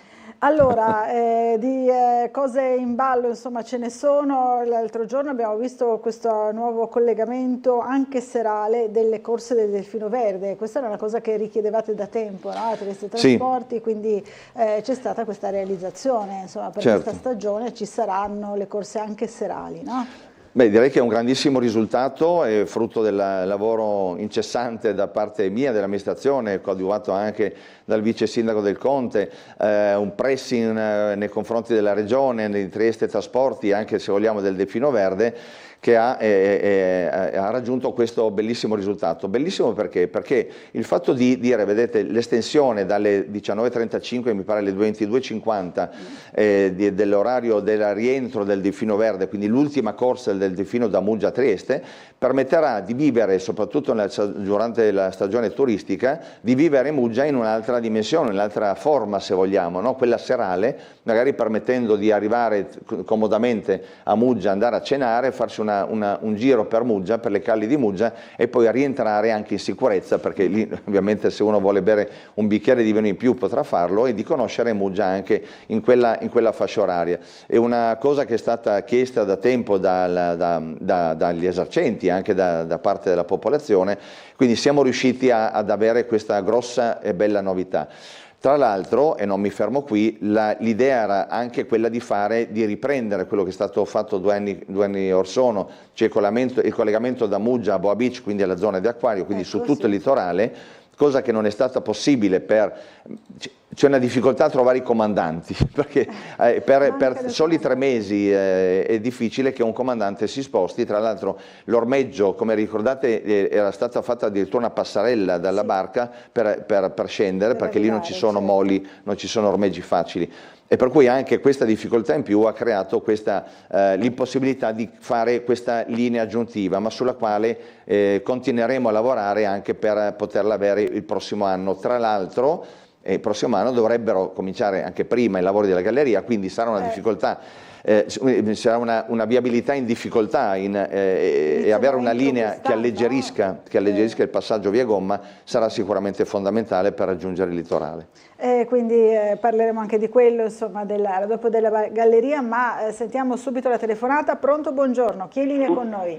Buongiorno, sono una... Buongiorno. Buongiorno. Pronto, buongiorno. Buongiorno. Buongiorno sindaco, volevo parlare per un problema che abbiamo qua su a Chiampore praticamente. Sì. La strada per Chiampore è la fermata del bus. È da anni che parlo sempre di questo, però purtroppo ho visto che è sempre meno. Cioè non si può scendere dall'autobus, che si rischia di cadere, ma il marciapiede è inesistente. Ci dovrebbe essere perché c'è, ma c'è solo erba. È una cosa da non credere.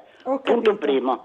Punto secondo. Scusi, quale fermata dice? Adesso le sto spiegando. Sì. È la fermata prima di arrivare proprio a Chiampore, dopo la curva, che tra l'altro adesso con gli automobili che sono elettrici neanche non si riesce a sentire se arriva una macchina, perché quella fermata sulla curva è proprio una cosa da non credere. Però diciamo che va bene così, ma non va bene.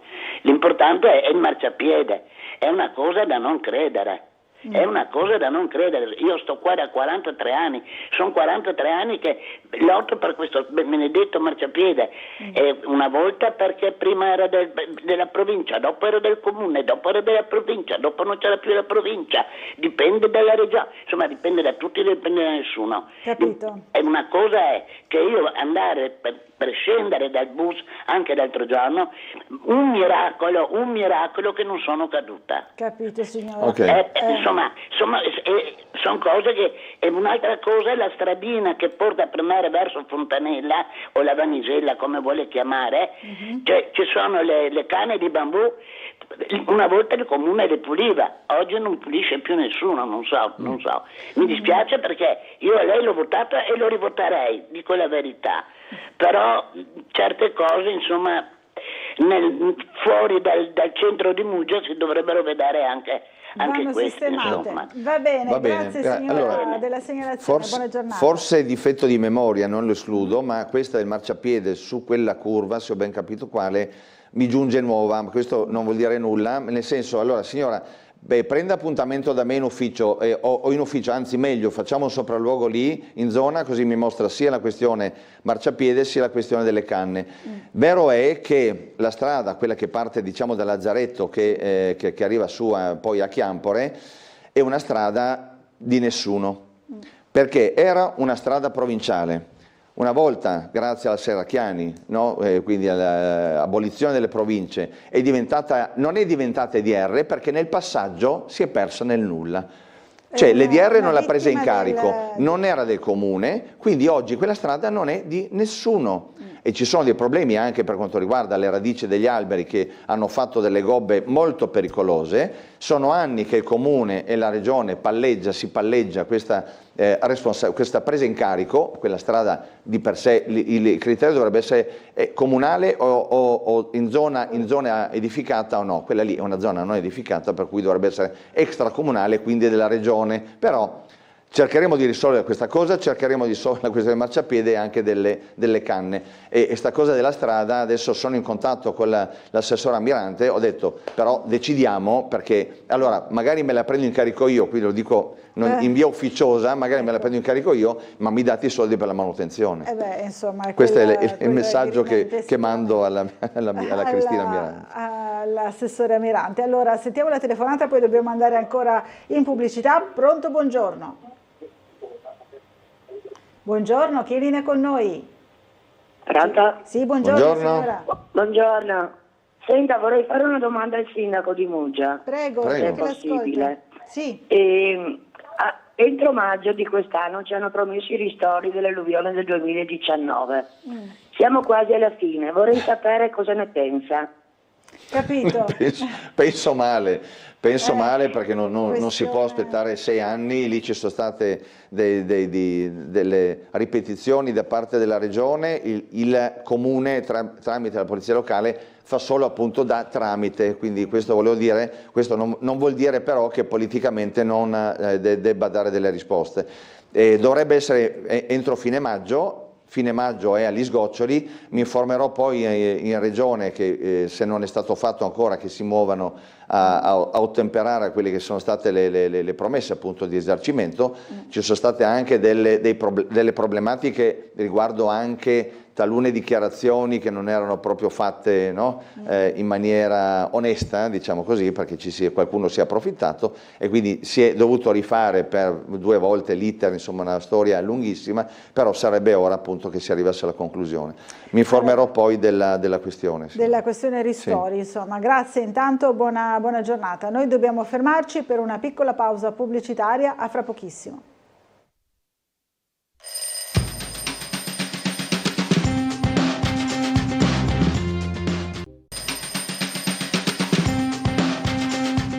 Bentornati in diretta, ancora in compagnia del sindaco di Muggia Paolo Polidori, che sta già prendendo appunto, insomma già un bel calendario di cose da fare, anche è uscito mi pagano per questo dalla nostra trasmissione. Allora ci sono anche le mail, sindaco, gliene leggo qualcuna. Ci scrive Paola: buongiorno sindaco, volevo segnalare le condizioni pessime della stazione area bus di Muggia, piuttosto trascurata e sporca pur essendo spazzata ogni giorno, dice la signora Paola. Ecco, allora, proviamo a pensare, è spazzato ogni giorno ma in condizioni pessime. Questo vuol dire che effettivamente l'educazione di tante persone non è proprio il massimo. Quindi noi stiamo facendo il possibile per tenerla pulita. Tra l'altro, ecco, approfitto del fatto che abbiamo anche installato una telecamera nella parte interna finalmente. C'è tra l'altro una nuova vita perché è stata riaperta l'edicola che era chiusa già da un bel po' di tempo, e per cui diciamo che la presenza, che è importantissima da parte di esercenti, di imprenditori, arriva fino alle 5:30 di pomeriggio. Su quel discorso, che tra l'altro ci eravamo già spesi più volte anche per consiglieri dell'opposizione che chiedevano appunto la riapertura, perché la riapertura così senza aver nessun controllo era praticamente impossibile, perché avevano già fatto dei danni notevoli. Sarà possibile adesso rivedere, io vorrei riaprire anche i bagni pubblici che sono presenti lì. La parte però del manufatto, che ha dei problemi di staticità nella parte superiore, infatti sono chiuse gli alloggi superiori, bisogna riprendere la questione dalla proprietà del demanio, con il quale ci siamo confrontati per avere anche il passaggio della proprietà al comune di Muggia, che adesso ce l'ha in concessione, ma ce l'ha in concessione anche Trieste Trasporti.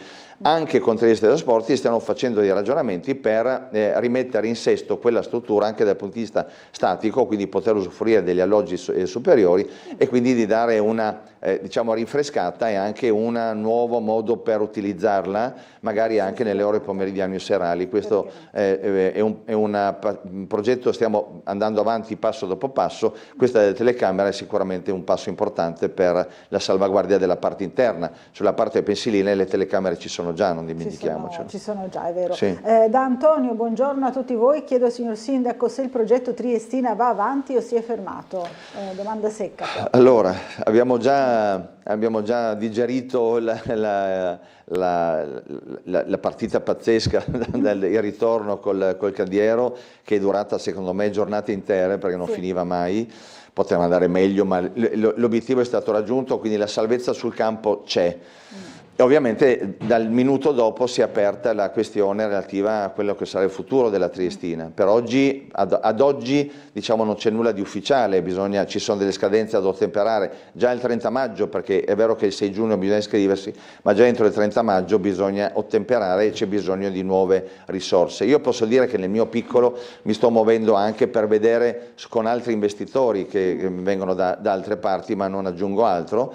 Stiamo attendendo, io sono fiducioso, ma finché non arrivano i soldi sul conto poco si può fare, resta la fiducia, ma il tempo sta scadendo. Sono fiducioso che la situazione si possa sbloccare nei prossimi giorni, se non nelle prossime ore, e per cui da quello dipende poi tutto il futuro, riprendere in mano il prossimo campionato, la gestione, sperando appunto con Tessere e Delicarri ancora presenti, ma qua ci vogliono sempre i soldi, e prendere anche e soprattutto il discorso del centro sportivo, perché lì ricordo a chi volesse investire oggi nella Triestina che ci sono 6,5 milioni nei cassetti del bilancio del Comune di Trieste, a fronte di una opera pubblica, soldi grazie ovviamente dati dal Presidente Fadiga, quindi dalla Regione, soldi che sono disponibili per costruire un centro sportivo di 14 milioni, del valore di 14 milioni. Avere una CIP, una somma così importante,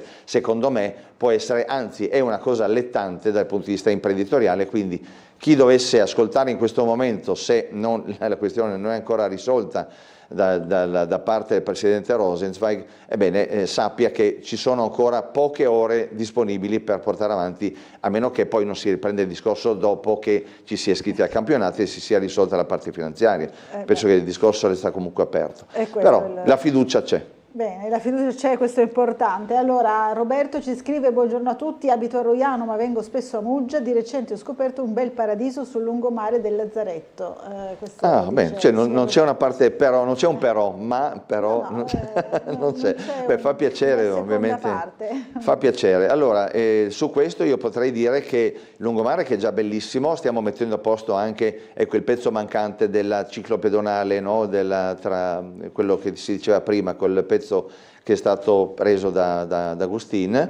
Però ci sono secondo me delle prospettive potenzialmente enormi. Si parlava prima anche del bagno della polizia, ma in un'ottica, se vogliamo vedere la Muggia tra 20 e 30 anni, che tra l'altro stiamo portando avanti un discorso di master plan con un progetto, con uno studio di progettazione che sta portando avanti quelli che sono i sogni nel cassetto, no? Allora, se parliamo di sogni nel cassetto, cosa si può fare per abbellire ancora quella parte litorale? Beh, sicuramente ne dico solo una, da Porto San Rocco al Molotì c'è già un progetto che è di quello di estendere la parte a mare, no? Cioè di prendere la zona del mare per un 6-7 metri circa, quindi poter allargare la strada, fare la ciclabile e magari una zona balneabile. Io dico, perché fermarsi con un progetto delle amministrazioni precedenti? Perché fermarsi a 7 metri e non andare molto più in là, 30-40 metri se possibile? E allora lì si aprirebbe la possibilità di fare uno stabilimento balneare, di fare veramente una specie di parco, non con i vincoli dell'inquinamento di acquario, ma dove si possono piantare alberi, si può fare una pineta, insomma si può prendere. Muggia purtroppo è stretta tra il mare e i monti di Muggia cosiddetti, e quindi lo spazio è pochissimo. Ma se si prende spazio al mare, come hanno fatto anche in altre parti del mondo, vedi in Olanda, allora sì che si può avere un respiro molto più ampio. Su questo penso che ci spenderemo anche per vedere la Muggia che vogliamo nei prossimi anni. Allora, prima della telefonata, sempre su Lazzaretto, arriva il MAE. Attenzione, noi siamo un gruppo di pensionati che da tanti anni ci troviamo sull'ultima piastra prima del Lazzaretto. L'altro anno ci aveva promesso di sistemare le 2 scale di cemento che non si possono usare perché pericolose per noi vecchietti, dice la signora Elisabetta. La preghiamo di provvedere almeno per quest'estate, la ringraziamo. A me risultava, forse sbaglio scala anche qui, ma l'ultima piazzola, no? Dicono. Sì, esatto, l'ultima piazzola. Perché poi altre sono state messe a posto, sì. Esatto. Adesso farò presente anche scala questo. Che sì. dicono appunto è pericolosa per chi insomma non è più ventenne, diciamo così. Anche qui magari che mi contattino anche attraverso la segreteria, andiamo a fare un sopralluogo, magari porto gli uffici direttamente con me, vediamo sul posto come sistemare. Allora, la telefonata, buongiorno, chi è in linea con noi? Buongiorno, sono Luigi. Luigi, buongiorno. Sì, mi sa tanto che il sindaco mi ha già risposto adesso mentre parlava dell'ex piscina della polizia, cioè praticamente, se ho capito bene, verrà messo a posto l'ex piscina della polizia del lungomare? No, non ho detto questo, ho detto che stiamo cercando degli imprenditori, qualcuno ha già manifestato l'interesse a fare un investimento in quella zona. La manifestazione di interesse deve essere fatta all'ente autonomo della polizia che è a Roma, perché comunque è un patrimonio della Polizia di Stato italiana, quindi tramite questo io posso fare da tramite, cercando ovviamente nel mio di poter trovare degli imprenditori che abbiano voglia di investire. L'investimento è molto importante ovviamente, ma fino ad oggi non c'è nessuna proposta concreta, ma su questo stiamo andando avanti, ci stiamo lavorando. Ok, la ringrazio. Grazie a lei. Buona giornata. Allora, tanto interesse, tanta curiosità per le opere insomma, che si fanno, si progettano per Muggia. So che c'è in ballo anche la sistemazione della rotonda, la rotatoria per quanto riguarda il Fugnan, no? La zona, insomma. Allora, sappiamo che la viabilità di Muggia dovrà essere aperta come una scatoletta di tonno nel prossimo mese, perché ci sono lavori indifferibili ed urgenti. Ecco, se qualcuno dirà, ma proprio adesso d'estate cominciate a fare i lavori. Non si poteva farlo prima perché la procedura per reperire i soldi, per fare le ispezioni, per fare la progettazione arriva proprio adesso a giugno e non si può aspettare settembre. Non si può aspettare settembre per questioni di sicurezza e di emergenza. Quindi, chiarito questo, diciamo ci sono dei lavori molto importanti, parliamo di quasi 3 milioni perché stanno aumentando anche diciamo, la variabile impegno finanziario, ahimè, però sarà un grosso cantiere diviso in 7 fasi, addirittura in 7 fasi, per non compromettere la viabilità di Muggia, quindi anche in questo caso la viabilità di Muggia sarà messa a dura prova, ma sono lavori che non si possono procrastinare proprio perché, tra l'altro da quando è stato fatto la copertura del Fugnan, quindi parliamo del 1930, che non c'è stata fatta nessuna manutenzione. Tra l'altro cercheremo di avere le risorse necessarie anche per pulire di tutto il fango che si è accumulato in questi decenni al di sotto, no? Quindi sul sedime del fiume, del torrente, e quindi saranno lavori molto importanti. La parte positiva sarà il fatto che la rotatoria che adesso è stata spostata verrà rispostata come baricentro in via definitiva più o meno nella sede dove c'era prima, quindi aprendo largo Caduti eccetera eccetera, ma ci sarà un basamento del diametro di 6 metri. Allora sto parlando anche con gli uffici, con i progettisti, dicendo creiamo già un basamento, no? In modo tale da poter poi costruirci un monumento, fare anche delle aiuole, quindi una zona molto bella che ricordiamo il palo che stava lì tutto solo abbandonato nel centro della rotatoria, che era inguardabile, anche se qualcuno magari ci era affezionato, ma insomma un basamento di 6 metri con un monumento sopra sul quale magari ci faremo anche dei ragionamenti se fare un concorso di idee, ma grosso modo potrebbe essere magari sul fatto che Muggia è l'unica città istriana in Italia, sull'esodo che a Muggia manca, c'è anche il piccolo esodo di Muggia, ricordiamo il 54 che è la storia di questo territorio, ma anche magari non so, un monumento a Farra Bombizza che è stato il più grande condottiero nel Medioevo di Muggia, che è stato quello tra l'altro che è andato a fare numerose incursioni a Trieste, perché sapete che tra Muggia e Trieste c'era una inimicizia, diciamola così, ma sono state delle vere e proprie battaglie, da una parte Muggia con la Serenissima e con Capodisti e Pirano, quindi da una parte per il controllo del Saline di Zaule, dall'altra parte Trieste che aveva alle spalle l'impero asburgico, quindi scontro tra due imperi se vogliamo, e quindi su questo sarebbe opportuno anche mettere in risalto, quindi al di là del marmo che abbiamo all'interno del municipio di Muggia, i premi che facciamo su Farra Bombizza, e quindi dargli anche un risalto diverso. Però insomma questo sarà un concorso di idee magari che faremo e sarà molto interessante, però la cosa bella è che quella parte lì di Muggia sarà un'altra parte bella da vedere, non come è adesso, come è stato in passato. Allora, c'è Roberto che domanda: chiedo a che punto sta il ripristino delle scogliere frangiflutti nel tratto di costa tra Porto San Rocco e Lazzaretto. Manca ancora il tratto fino al Molottì, il tratto delle piazzole al bagno Gabriele, il tratto prima del bagno militare.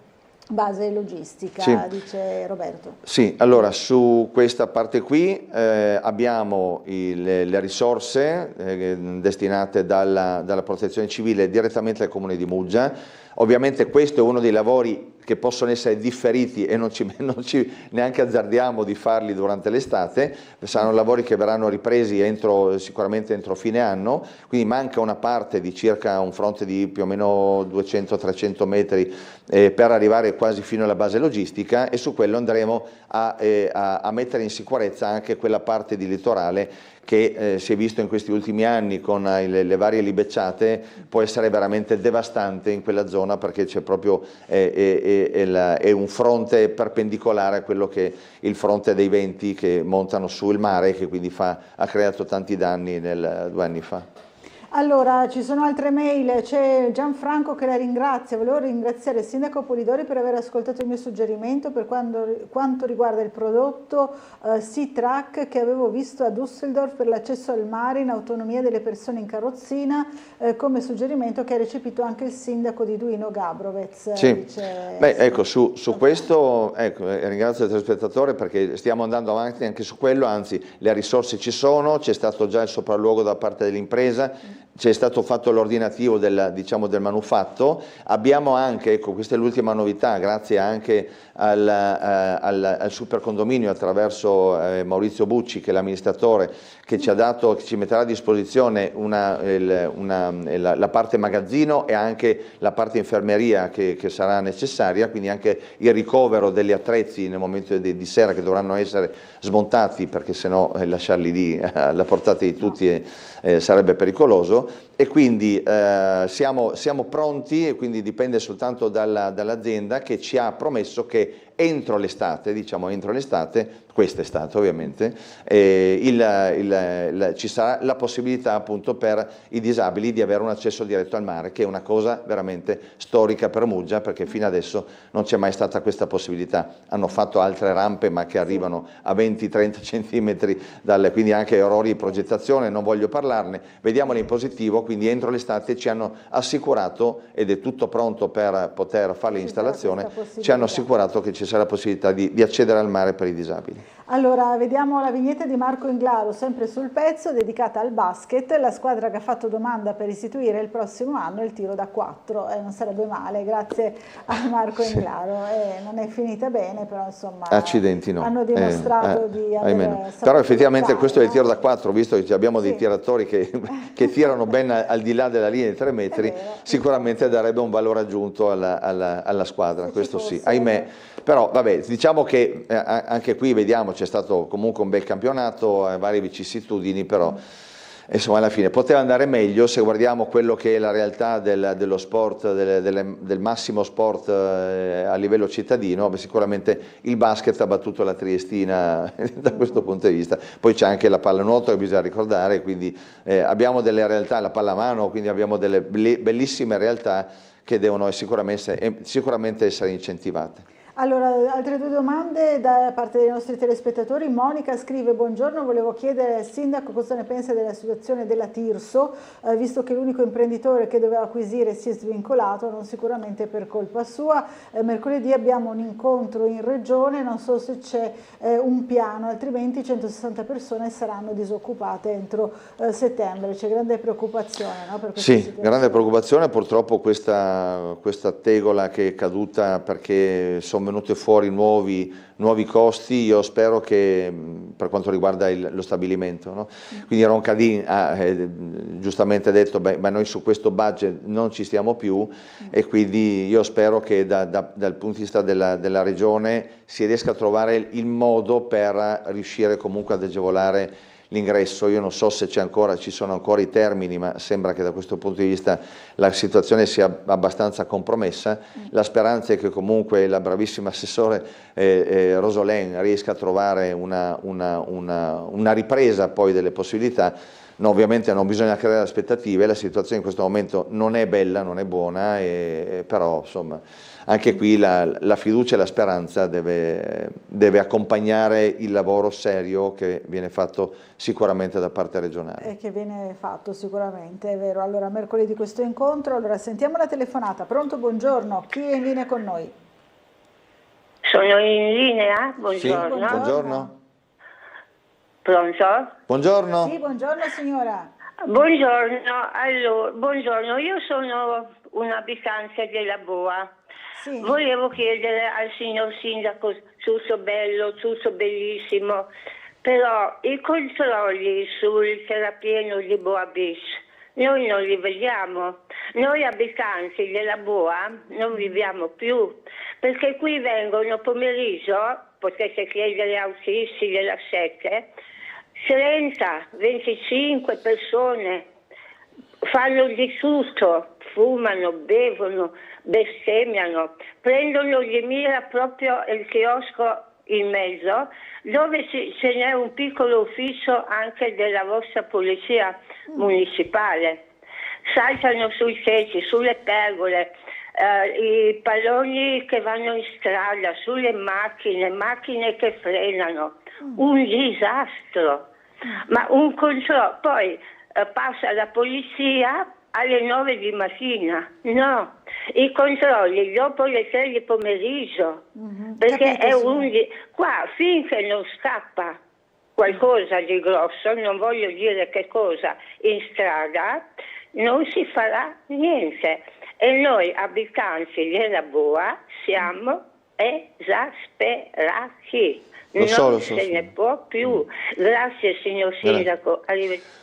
Arrivederci, grazie. Sì, allora, sicuramente quella parte è molto attenzionata, ovviamente non abbiamo avuto ancora la soluzione, però sicuramente è presa di mira da questi gruppi di ragazzi, parliamo di Maranza perché poi alla fine di questo si tratta, di gente, di ragazzotti che non hanno scrupoli, che non hanno senso civico, che infrangono tutte le regole possibili, anche perché lì c'è il divieto di giocare a palla, è pericolosissimo giocare a palla perché c'è la strada direttamente adiacente e quindi una pallonata magari in testa a uno scooterista che passi in quel momento può avere delle conseguenze tragiche. Su questo stiamo già facendo pattugliamento. Io ho detto anche ai miei, appunto come diceva la signora, non mi interessa che andate lì alle 7 o alle 9 di mattina, ma bisogna farlo di pomeriggio. Cosa che è stata fatta anche con pattuglie miste con carabinieri e polizia, ma la novità, diciamo, non so se la signora lo sa, è che a breve verranno assunti 2 nuovi ausiliari per quanto riguarda la polizia locale che andranno a fare il pattugliamento proprio sul lungomare, quindi anche in quella zona lì. Voglio e pretendo che venga fatto con lo scooter, per cui non passare con la macchina in strada perché passa la macchina, si fermano 3 secondi e poi riprendono, ma passare proprio direttamente con lo scooter proprio in mezzo a queste persone. Verranno anche impiegati degli steward, no? nel controllo del lungomare durante il periodo estivo, per cui diciamo l'attenzione è sicuramente massima. Purtroppo quello che è l'inciviltà è quella, ahimè, quella è difficile da estirpare, però insomma noi dal punto di vista dell'amministrazione comunale, signora, vede che ce la mettiamo veramente tutta, le risorse non sono infinite, però già mettere 2 ausiliari in più, mettere gli steward, l'ordinanza è già in vigore, per cui le sanzioni verranno date senza esclusione di colpi, perché su questo andremo a tartassare il più possibile chi si comporta male, e più di questo veramente vedremo come monitoreremo comunque costantemente la situazione. Caro Sindaco, ci scrive Emanuela, quando risolve il problema rifiuti? Da tempo segnalo l'abbandono di rifiuti accanto a casa, cassonetto sempre pieno, molto odorante, dice. Il posto è Montedoro, Parco Giochi. Grazie, buona giornata. Parco Giochi Montedoro. Parco Giochi Montedoro, sì. Ok.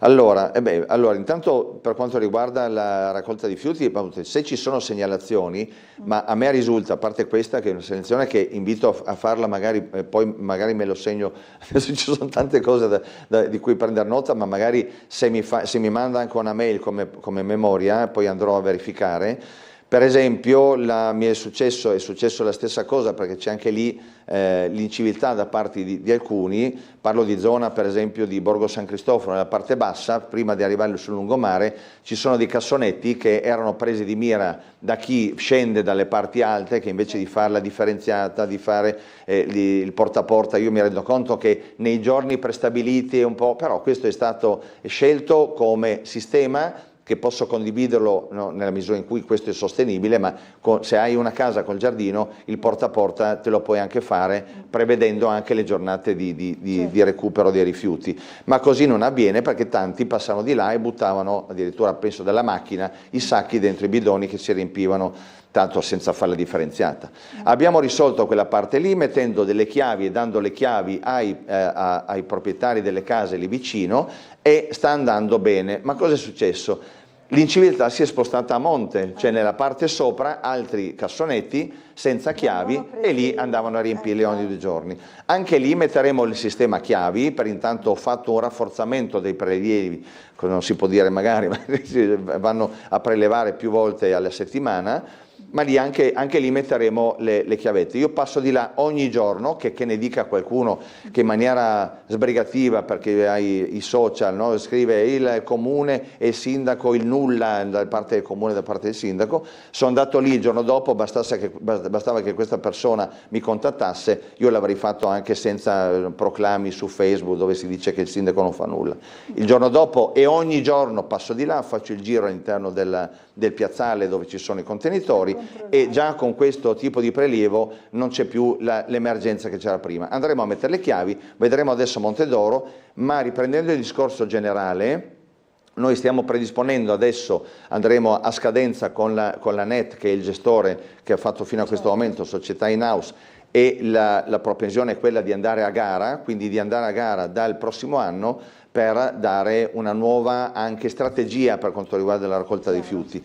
Ripeto e chiudo, stiamo per quanto riguarda il centro storico, che c'è il progetto di mettere delle isole ecologiche intorno al centro storico, quindi togliere definitivamente il porta a porta che ha creato numerosissimi problemi. Abbiamo fatto l'aggiudicazione all'impresa che in questo momento ha promesso che entro breve ci metterà finalmente queste isole ecologiche, breve spero qualche mese, insomma, perché hanno tempo massimo 6 mesi per poterli mettere. Anche quello sarà un passo in avanti per una raccolta differenziata, diversa e più moderna. Si va verso questa direzione. Allora, Sindaco, il tempo a nostra disposizione è terminato. Volevo solo giusto un cenno al Consiglio Comunale dei Bambini che avete avuto, no?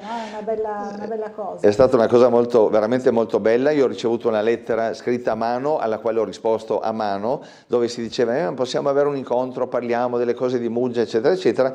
Ho convocato un Consiglio Comunale, volevo farlo lì, proprio nel Consiglio Comunale, ma non potevano spostarsi, quindi sono andato io da loro alla scuola Loretti, la classe terza, e quindi abbiamo fatto un vero e proprio Consiglio Comunale con la maggioranza e l'opposizione, un dibattito delle proposte, e insomma io avevo già predisposto magari prima delle risorse per dare una risposta concreta alle proposte dei bambini, e che sono state premente per la realizzazione di un'area attrezzata per giochi nel giardino di Amelia Postonia, quindi la parte centrale di Muggia, di Giardini Cosina, che in questo momento sono giochi abbastanza datati, e l'altra proposta era per quanto riguarda Borgo Lauro, quindi un'altra zona attrezzata a giochi. Beh, diciamo che poi alla fine tra maggioranza e opposizione si sono messi d'accordo per fare una proposta unica e quindi di fare tutte e due le cose. Io ho detto va bene, allora troveremo le risorse che ci sono già e quindi andremo a realizzare questa. Però è stato veramente bello perché le cose che hanno posto in campo erano veramente concrete, quindi magari averli in Consiglio Comunale, ho detto sarebbe un Consiglio Comunale che funzionerebbe ancora meglio. Qui sono aperto a tutte le richieste per quanto riguarda i consigli dei bambini, anche per altre classi, per le altre scuole. Benissimo, grazie. Con questa promessa del Sindaco lo invitiamo anche a tornare a trovarci presto qui a Sveglia Trieste. Grazie. Senz'altro, grazie Laura, a tutti voi. Noi ci fermiamo per un po' di pubblicità, fra pochissimo sarà con noi il consigliere regionale Francesco Russo. Ahia, scappo via.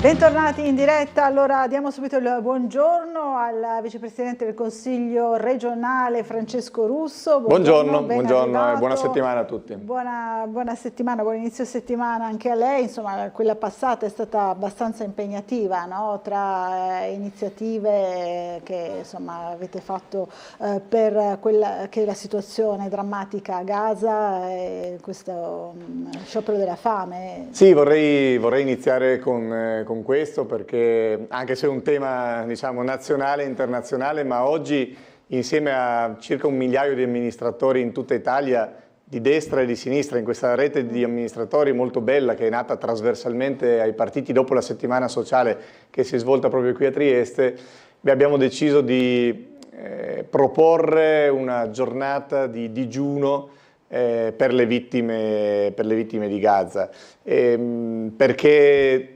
crediamo che sta raggiungendo quello che succede su quelle terre delle dimensioni che nessuno avrebbe mai immaginato, è forse il disastro umanitario più grande degli ultimi tempi, e questo, come dire, va oltre sicuramente la legittima denuncia di quanto Hamas ha fatto per iniziare questa guerra, le atrocità che vengono commesse da una parte e dall'altra. Penso al brutale omicidio dei 2 fidanzati a Washington, però vorremmo veramente fermarci soltanto sulla necessità, come ha ricordato Papa Leone, che si faccia il possibile per gli innocenti che sono lì, perché chi sta soffrendo sono in particolare donne, anziani, malati.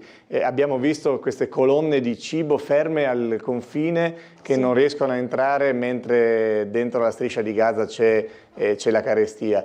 Questo va al di là di chi ha ragione, chi ha torto, chi ha iniziato, insomma spetta forse ad altri, ma come amministratori, anche ascoltando tanti cittadini, tante cittadine, insomma, che si interrogano, persone che mi hanno fermato dicendo ma fate bene a dire qualcosa, perché ecco, davanti a quel dolore c'è bisogno davvero di far sentire una voce. C'è un grande sindaco che forse le persone che hanno più anni si ricordano, il grande sindaco di Firenze Giorgio La Pira, che era un grande sognatore, era un grande sindaco della pace. Lui organizzò addirittura ai suoi tempi un summit tra tutti i sindaci delle grandi città del mondo, c'erano anche Mosca e Pechino a quei tempi, negli anni 60, insomma potete immaginare quanto fosse complicato. Lui diceva dobbiamo costruire ponti, e dobbiamo costruire ponti intanto fra le nostre città perché poi arrivino nuove dinamiche di pace anche tra le nazioni. Ecco, noi partiamo dal basso proprio per mandare al nostro governo, a tutta la politica trasversalmente, al Parlamento, questa richiesta. Fate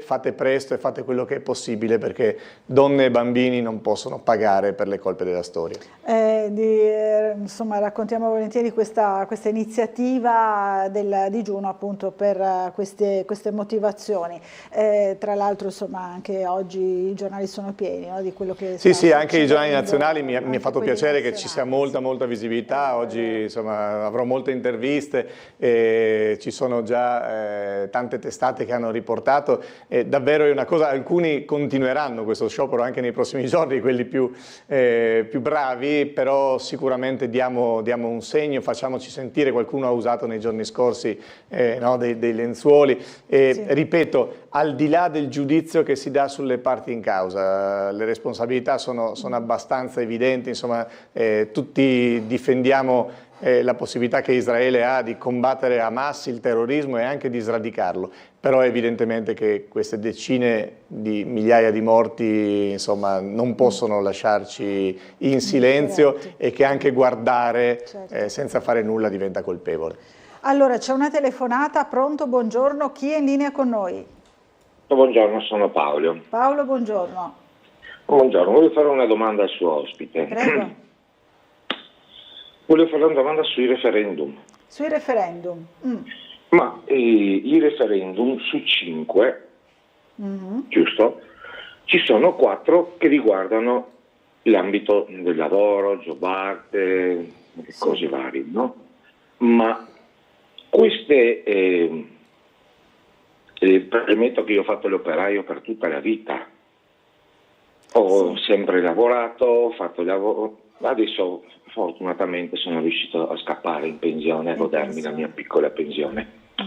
Però questo che chiedo per i giovani, per i nostri giovani, che bisogna raccontare che queste leggi che vogliono cambiare, non abrogare, cambiare nei referendum sono leggi approvate dalla sinistra e adesso la sinistra sta facendo un passo indietro.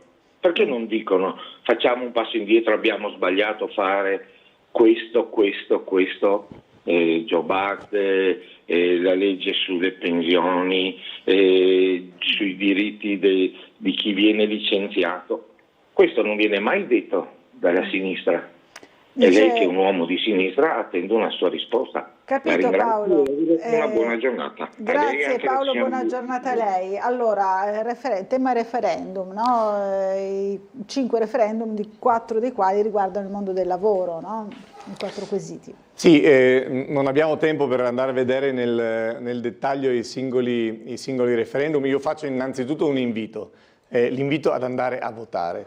Comunque la pensiate, è vero, è legittimo anche astenersi dal voto, ma io credo che sia sempre un'occasione persa quando i cittadini non fanno sentire la loro voce, ed è anche un'abitudine, una buona abitudine che dobbiamo mantenere e magari tramandare, insomma, no? Nel senso che forse anche le nuove generazioni sono quelle che fanno più fatica a sentire quel diritto-dovere al voto che è comunque importante.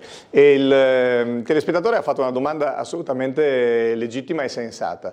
Io ero in Parlamento quando votammo alcune di quelle norme e devo dire che ci sono anche dentro il centrosinistra opinioni diverse ancora rispetto a quello che si andrà a votare e anche a quelle stesse norme.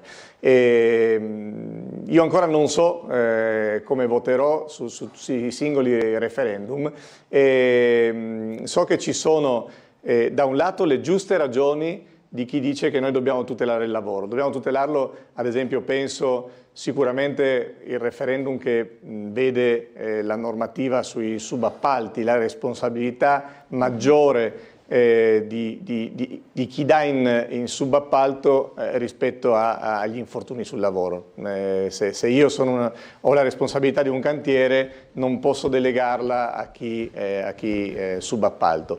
E questo, sapendo oggi quanto vischiosa, diciamo, sia in alcune situazioni la realtà del lavoro italiano e quanti ancora morti sul lavoro ci sono, è un tema sicuramente importante, decisivo e che va nella direzione di garantire sempre più chi lavora. Sugli altri temi, quelli, diciamo, dell'ex articolo 18, io ho sentito voci molto discordanti anche dentro i sindacati e anche numeri molto diversi. Ad esempio, c'è chi ricorda che nonostante quanto si dica, i contratti a tempo indeterminato negli ultimi anni sono saliti, non sono scesi con la nuova normativa. Questo è un bene, questo non è un bene. Sappiamo che che il vero problema oggi del rapporto di lavoro è che è un lavoro povero.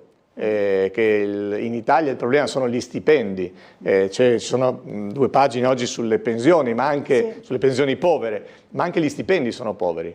Ci sono persone che, ho letto un'intervista ancora l'altro giorno, dipendenti statali, quindi diciamo lo Stato che dovrebbe garantire un salario dignitoso a tutti, dice: io lavoro a tempo indeterminato, guadagno in una grande città 1.300 euro e con una famiglia sono praticamente sulla soglia di povertà.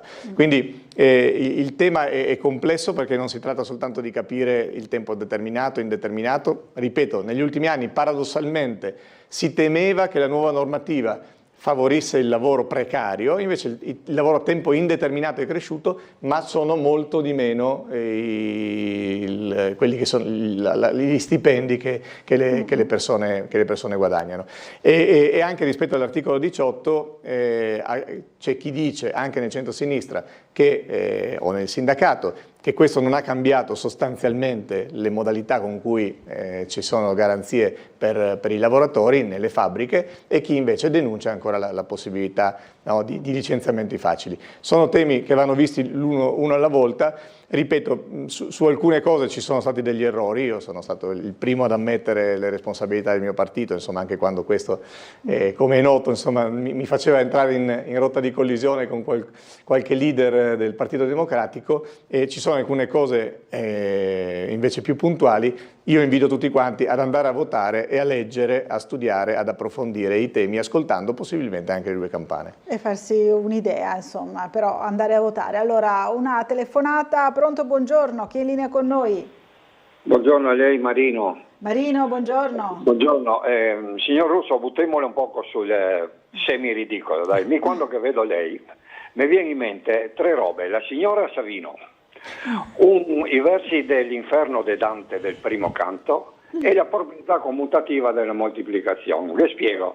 Lei, come la signora Savino, per dirla con un francesismo triestino, aveva il cui su do careghe, quindi non è. E Dante nel primo canto dell'Inferno, se lei che è professore la sa ben, che mai non empie la bramosa voglia, che dopo il pasto ha più fame che pria. Più perfetto di questo, di applicarvela a voi, non esiste. Grande padre Dante. E infine la probabilità commutativa, che invertendo i fattori il prodotto non cambia.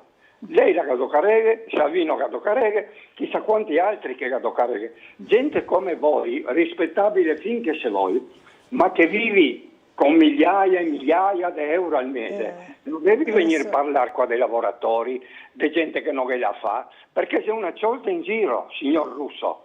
La capisci? La moglie una careghetta se la un po' di coerenza. Allora, e dopo la Marino, grazie. Adesso diamo anche la possibilità a Francesco Russo, insomma, certo, non è la prima volta. Spieghiamo, no? va bene, ma magari in modo meno colorito. Ci sono occasioni ed è bene ripetere, perché poi sono queste propagande che sparano nel mucchio della politica e non fanno. Spieghiamo anche ai telespettatori che magari non sanno. Io in questo momento sono al tempo stesso consigliere regionale, il più votato dai triestini già per la seconda volta, ma sono anche consigliere comunale, perché avendo corso come candidato sindaco contro Roberto Di Piazza e avendo perso quell'elezione, ho pensato che fosse rispettoso verso il 49% dei cittadini che mi avevano votato continuare a rimanere in consiglio comunale a rappresentare le idee e soprattutto tante migliaia di cittadini che mi hanno votato. Cos'è che forse non sa anche il nostro telespettatore? Che io in consiglio comunale non ricevo nessun compenso, perché è previsto che quando ci siano le due careghe, come dice il Signore, il secondo compenso non venga. Quindi diciamo, gli do una notizia e lo rassicuro, quindi può stare tranquillo che il padre Dante non mi metterà nell'inferno, almeno per quel motivo, poi avrò altre responsabilità davanti al nostro Signore. Però ecco, non facciamo di tutta l'erba un fascio. È un po' diverso, mi dispiace dirlo, insomma, il caso della collega Savino, perché lei ha due ruoli di governo. Io sono all'opposizione, tanto in Consiglio Comunale quanto in Consiglio Regionale, quindi diciamo, ho un ruolo minore, certo, di discussione, cerco di far presente tutte le cose che mi vengono segnalate dai cittadini. La collega Savino è sottosegretaria al governo nazionale e al tempo stesso è assessore, non è soltanto consigliere al Consiglio Comunale. Spezzo una lancia anche per lei, neanche lei immagino prenda nessun compenso perché fa l'assessore, però diciamo, a me viene un po' il dubbio di come faccio ad avere due ruoli esecutivi, perché vuol dire insomma, avere un po' di responsabilità in più rispetto a quelle che ho io. Allora, dobbiamo fermarci per una piccola pausa pubblicitaria, ci rivediamo subito dopo, ancora in compagnia di Francesco Russo, a fra poco.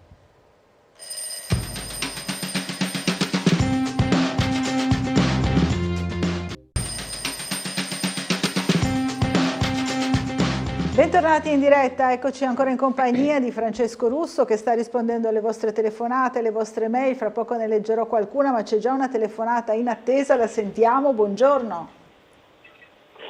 Buongiorno Bucarella, sono Diego. Diego, buongiorno. Buongiorno anche a Russo, con il quale concordo perfettamente sul pensiero ai referendum andiamo a votare.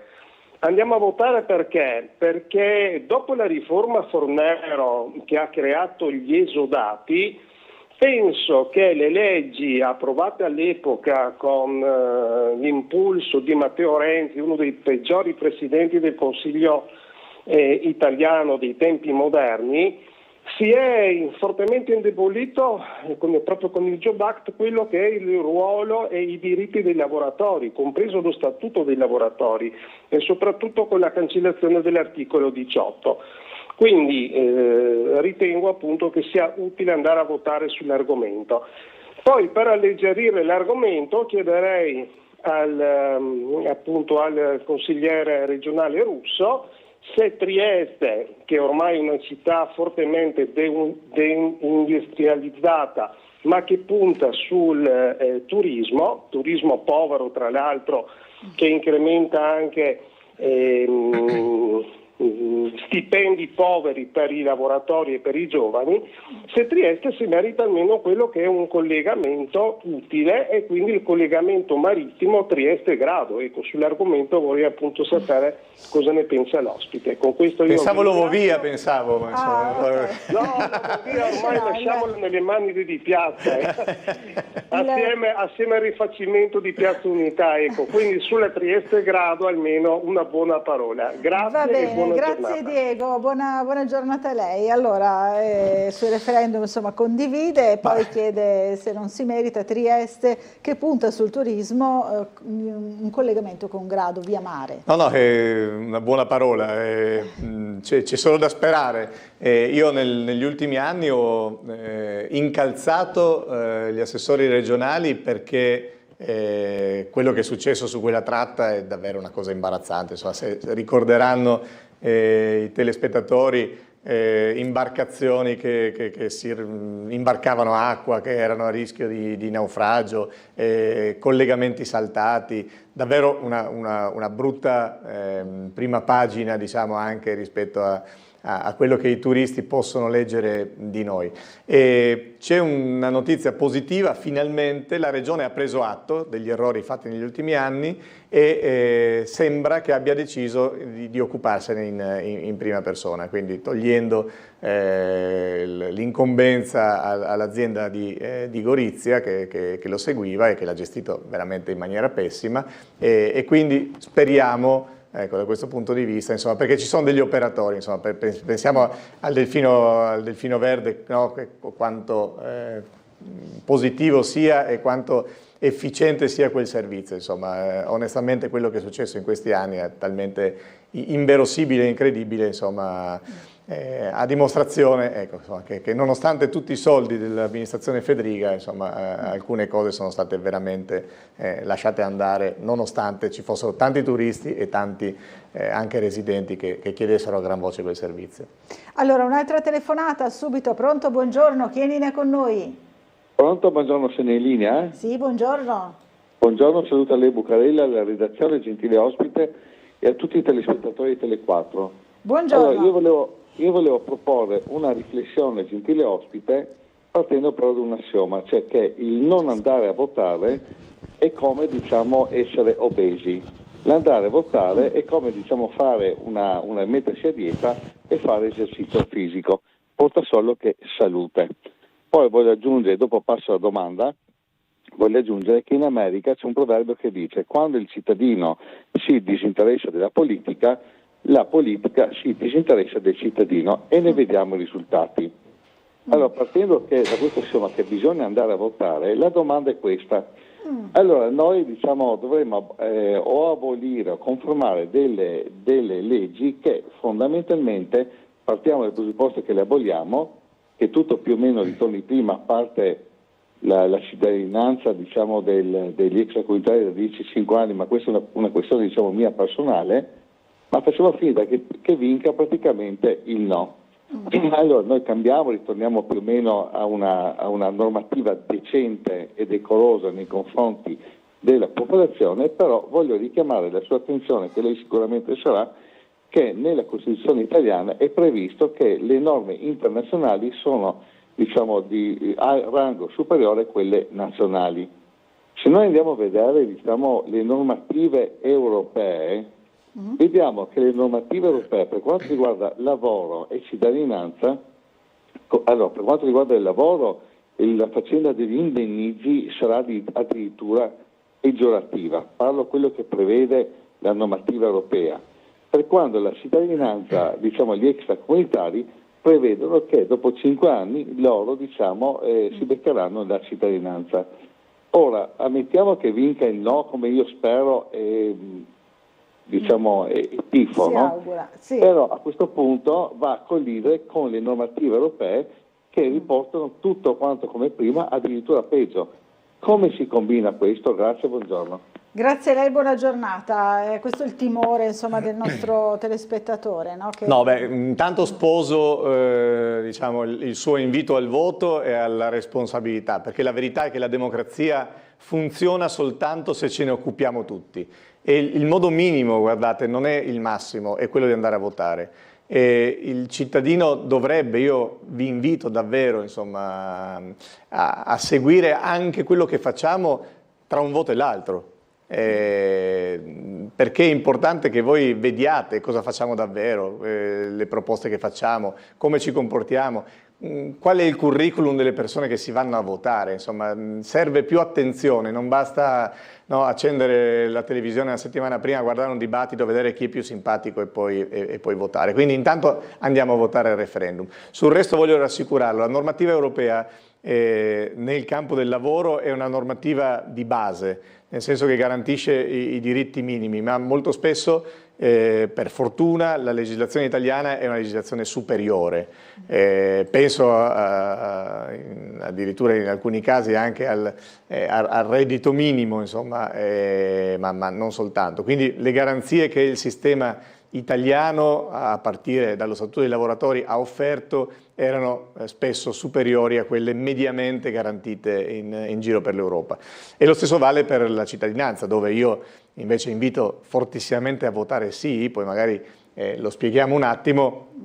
ma dove le norme europee non possono entrare, cioè le modalità per cui uno Stato riconosce i suoi cittadini sono oggi riservate ancora a uno Stato, quindi diciamo, l'Europa non può travalicare i singoli Stati da questo punto di vista. C'è già una mail sulla questione della cittadinanza, ci scrive Patrizia, dice non si regala la cittadinanza, bisogna guadagnarsela, questa è la sua opinione. Sono d'accordissimo e infatti anche la normativa che eventualmente scatterebbe è una normativa che comunque va nella direzione che noi stiamo cercando di raccontare. Quello che le persone che andranno a beneficiare eventualmente di questo cambio sono le persone che ad esempio abbiamo incontrato in una recente iniziativa del Partito Democratico promosso dalla segretaria Paglia, con una serie di giovani di seconda generazione nati in Italia da genitori stranieri e che hanno fatto praticamente tutto il corso delle scuole e qualcuno anche dell'università in Italia. Ecco, quelle persone si sono meritate la cittadinanza perché parlano l'italiano come noi, meglio di noi, si sono impegnate forse anche di più perché hanno dovuto imparare una cultura diversa, inserirsi in un contesto diverso, imparare una lingua diversa. E sono persone che qualche volta hanno avuto un pregiudizio e quindi insomma, anche quella fatica lì, ma sono persone che vorrei davvero che li avessi ascoltati, hanno una voglia, una grinta e si sentono così tanto italiani. Vediamo quanti sportivi italiani oggi ad esempio hanno la pelle scura, ma quando li senti parlare parlano in dialetto forlivese piuttosto che in accento stretto della provincia di Caserta. E quelli sono italiani a tutti gli effetti, semplicemente che noi non ce ne accorgiamo perché abbiamo il pregiudizio che se uno è scuro di pelle viene da un'altra parte. Ma quelle persone, chiamiamolo ius scholae, no? Il diritto di chi ha fatto qualche anno di scuola di meritarsi la cittadinanza. Almeno quei cittadini lì, per i quali con le nostre tasse abbiamo pagato tanti anni di scuola, di formazione, è proprio sciocco regalarli ad altri paesi, perché magari un laureato italiano a cui noi non diamo la cittadinanza va in Germania, trova lavoro e lì la cittadinanza gliela danno perché c'è bisogno di giovani motivati, preparati, che spesso sanno più di qualche lingua e hanno anche un po' l'abitudine a girare per il mondo. Quindi certo, devono meritarsi la cittadinanza, ma dopo 5 anni ci sono tutte le possibilità, e quindi la possibilità di verificare che abbiano imparato la lingua, che si sono inseriti, che paghino le tasse, perché per avere la cittadinanza queste persone devono aver pagato le tasse, cioè ci sono delle modalità. E se usciamo dalle polemiche e dalla propaganda, perché ci sono partiti di destra che ovviamente sulla paura del diverso e dello straniero, cioè stiamo parlando di persone diverse da quelle che vediamo in Piazza Libertà, ecco, per capirsi, non sono quelli che stanno scappando dalle guerre, queste sono persone che sono già arrivate qui, che lavorano, che sono arrivate con le loro famiglie, che si sono integrate, ripeto, sono italiani a tutti gli effetti, semplicemente 10 anni sono... tecnicamente insomma è difficile da spiegare, ma se tu arrivi a 18 anni e i tuoi genitori non hanno ancora avuto quella cittadinanza, i termini ripartono da zero, cioè rischiamo di portare gente a 24-25 anni che appunto si è laureata in Italia ma non ha ancora la cittadinanza, veramente un assurdo. Allora dobbiamo fermarci per l'ultima pausa pubblicitaria di questa mattinata, a fra pochissimo.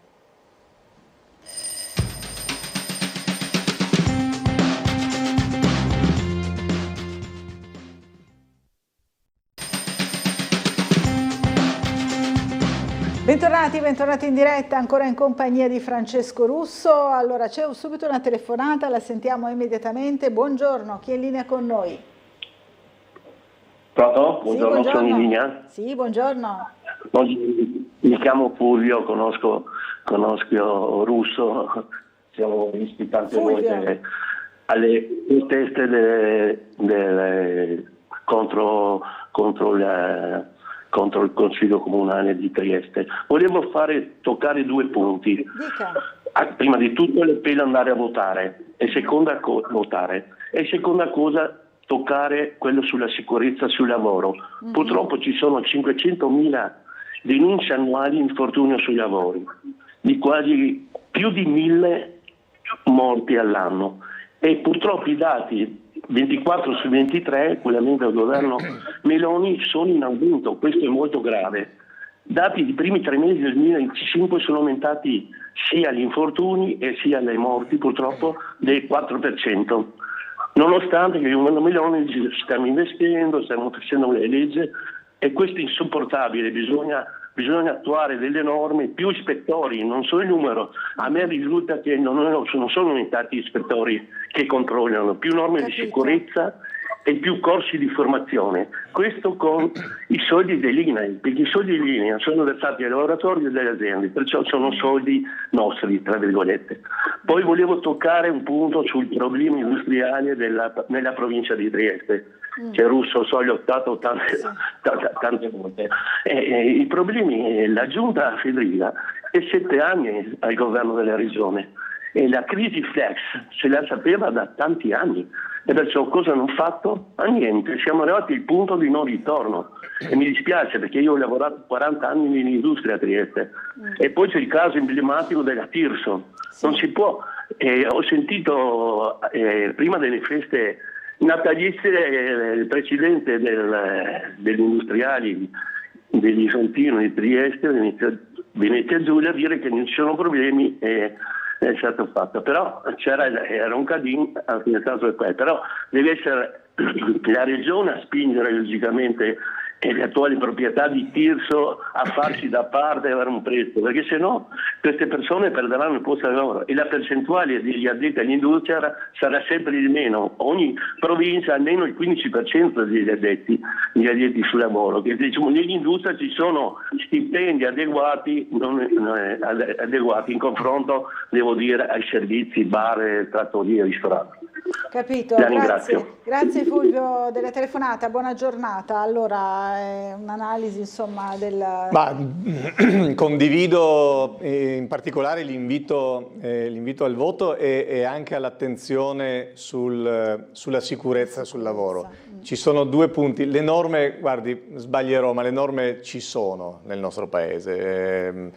Qualche volta quando vengono applicate con minuzia qualche imprenditore magari le considera perfino eccessive e qualche volta c'è anche un margine di verità. Il problema è che ci sono molte realtà che non le applicano proprio. Quindi ha ragione, formazione, perché i primi responsabili sono i lavoratori, ma i lavoratori vanno messi in condizione di lavorare in sicurezza e di conoscere le procedure che rendono il loro lavoro sicuro.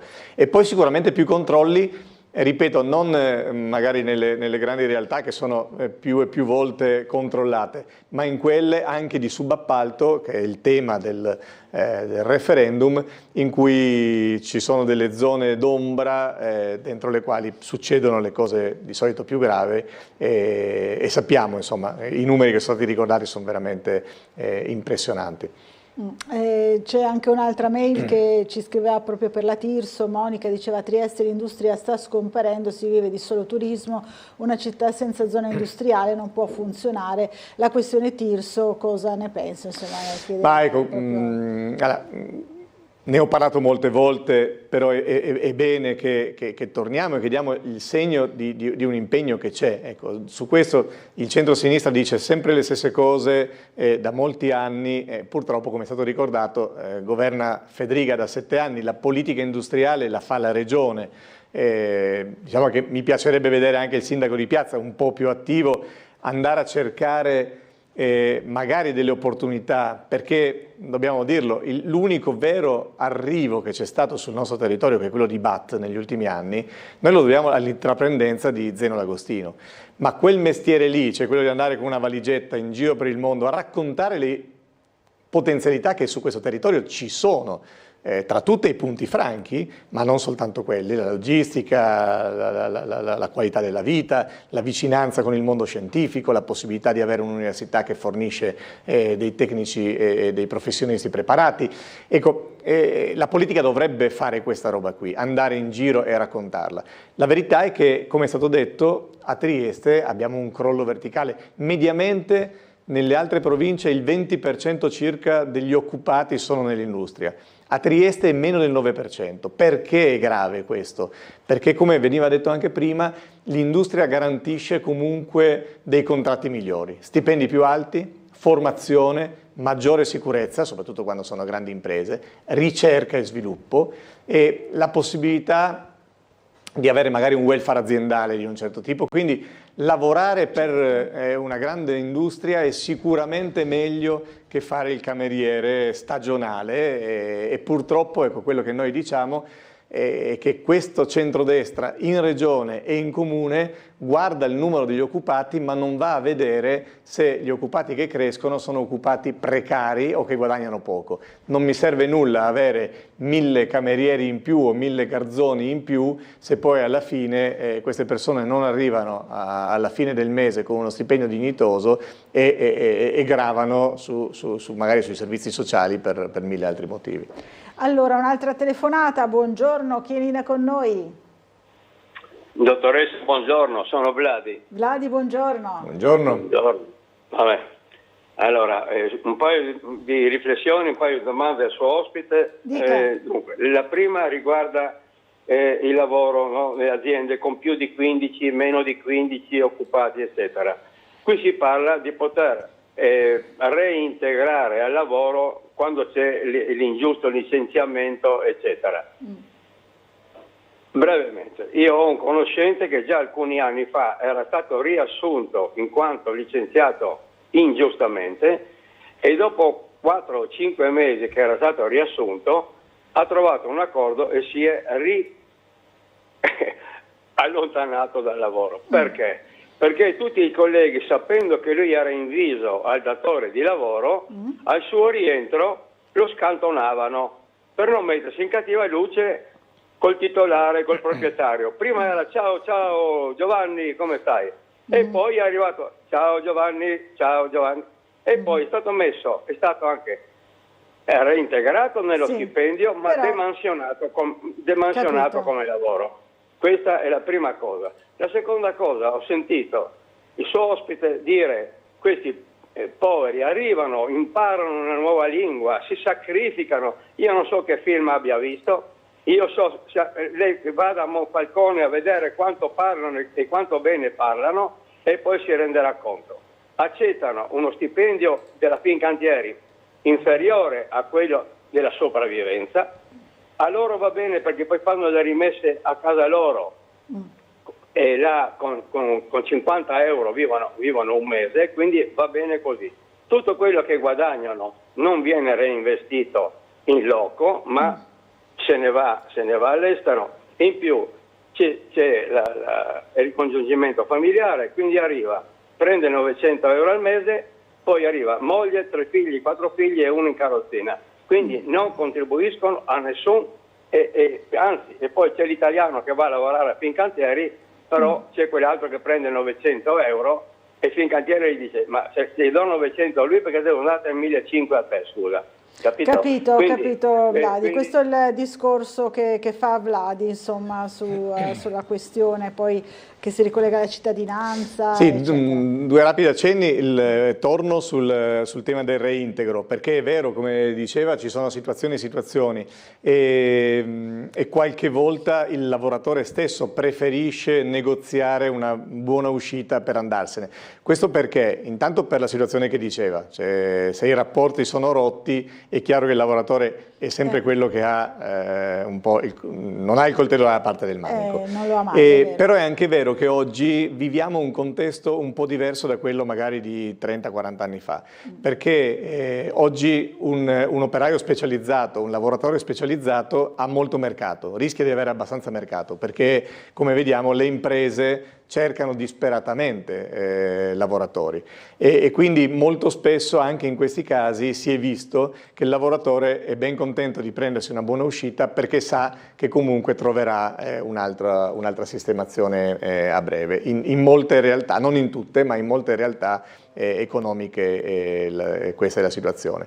Per quanto riguarda i migranti e il lavoro, io parlavo di ragazzi di seconda generazione, quindi di quelle famiglie che arrivano appunto magari con un bambino piccolo, quel bambino cresce e le assicuro alla fine parla un italiano splendido e molto spesso sono questi stranieri tra gli studenti più motivati basta parlare con i nostri docenti, con i nostri insegnanti di ogni livello scolastico.